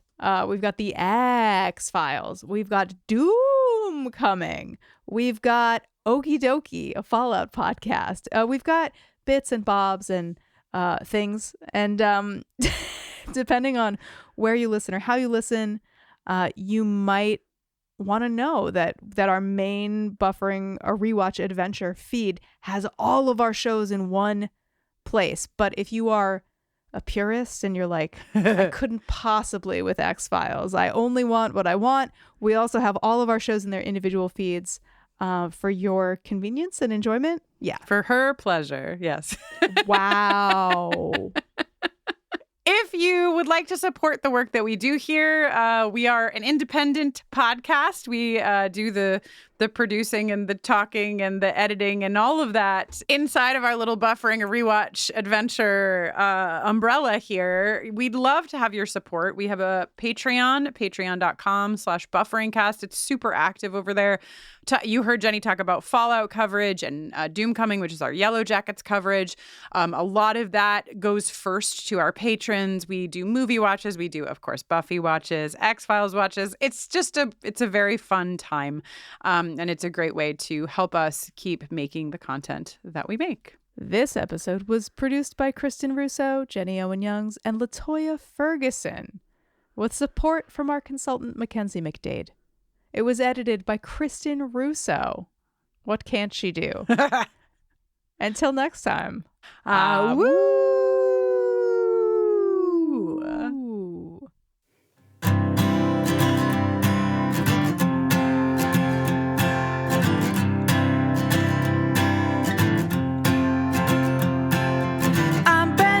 Sunnydale, I haven't quite unpacked. Oh, hey, Cordelia, Xander, Willow, ugh, who's this creeper in the stacks with the great big vampire book, probably bound in human skin? There's a dead guy in a locker and all they did was cancel gym. Whoa, welcome to the Hellmouth. Forgot my steak. Welcome to the Hellmouth. Will we be okay? Welcome to the Hellmouth. Joyce is optimistic. Headed to the bronze and there's a hot guy on my heels talking some trash about some harvest. Is this librarian for real? Gotta follow Willow to the graveyard, try to keep her from getting bit. I can't believe I got sucked back into this. Shh. Whoa, welcome to the Hellmouth. I'm in a crypt. Welcome to the Hellmouth. Luke is big. Welcome to the Hellmouth. To be continued. Okay, so what you just heard was our very first Buffering the Vampire Slayer song ever, Welcome to the Hellmouth. When we first decided to make the podcast and I decided I'm going to make songs, what a great idea. I think I was envisioning that they would all sound and feel like this, that they would just be acoustic guitar and vocal. They'd be pretty simple, and they'd be very like literal, recappy, fun, this monster of the week feel. Like, I consider this definitely a monster of the week song, even though it's, for the pilot of the series.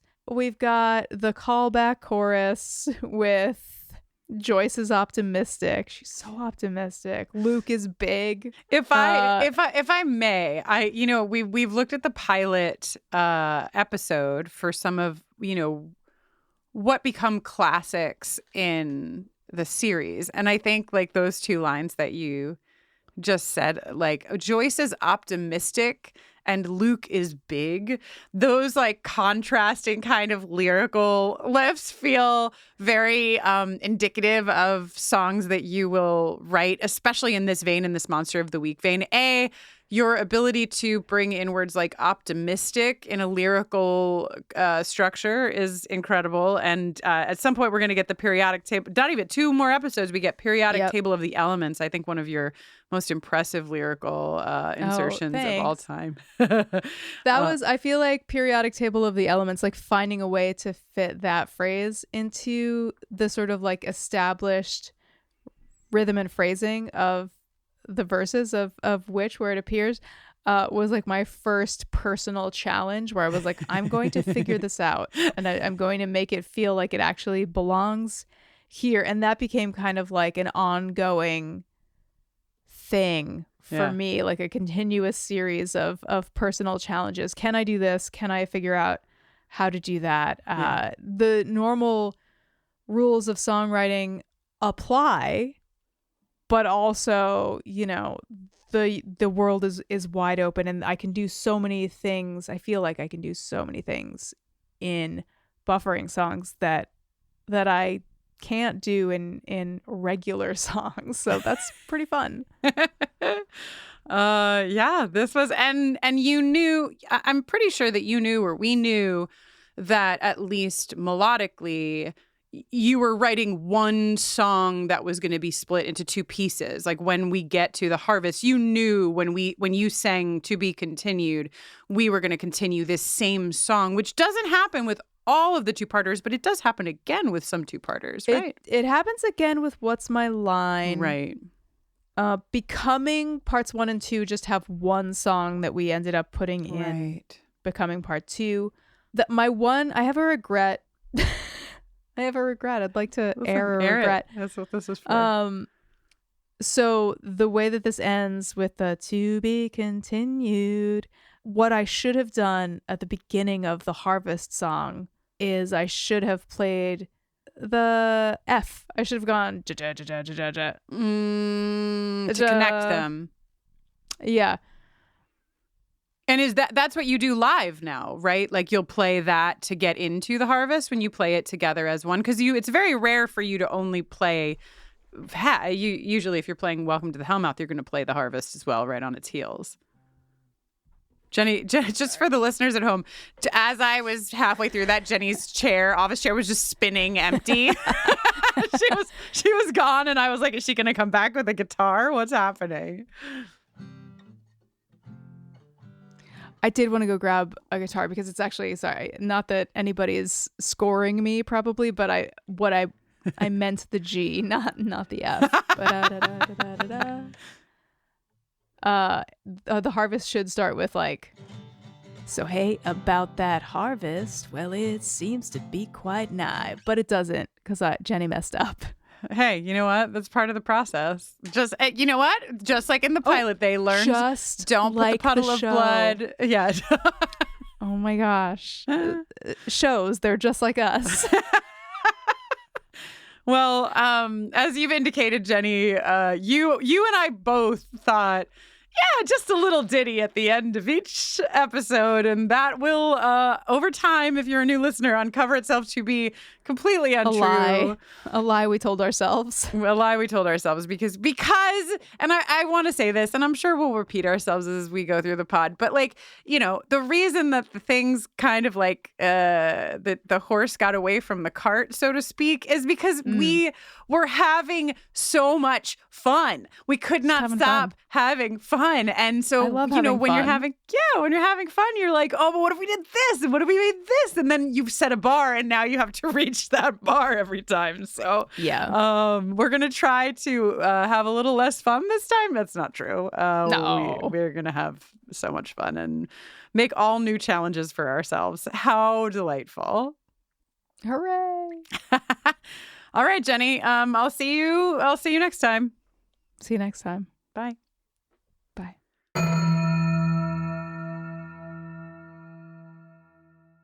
Welcome to Sagas of Sundry Goblin Mode. It's a brand new fantasy series that uses tabletop role-playing games to tell an ever-evolving story. Get ready for action, adventure, and weird little monsters. Set in the mysterious world of Sundaros, Goblin Mode follows a group of underdogs, or should I say, underlings, working for a dark overlord, until they find themselves in charge for once. Join Game Master Amy Vorpal as she leads players Danielle Radford, Dan Casey, and Jason Wynn on an adventure unlike anything you've experienced before. Who will live? Who will die? Sagas of Sundry, Goblin Mode. The adventure begins September 9th. Join Geek and Sundry and Realm for Sagas of Sundry Goblin Mode. Listen on Apple Podcasts, Spotify, or wherever you get your podcasts. Hi, this is Rob Benedict. And I am Richard Spate. We were both on a little show you might know called Supernatural. It had a pretty good run, 15 seasons, 327 episodes. And though we have seen, of course, every episode many times, we figured, hey, now that we're wrapped, let's watch it all again. And we can't do that alone, so we're inviting the cast and crew that made the show along for the ride. We've got writers, producers, composers, directors, and we'll of course have some actors on as well, including some certain guys that played some certain pretty iconic brothers. It was kind of a little bit of a left field choice in the best way possible. The note from Kripke was, he's great, we love him, but we're looking for like a really intelligent Duchovny type. With 15 seasons to explore, it's going to be the road trip of several lifetimes. So please join us and subscribe to Supernatural then and now.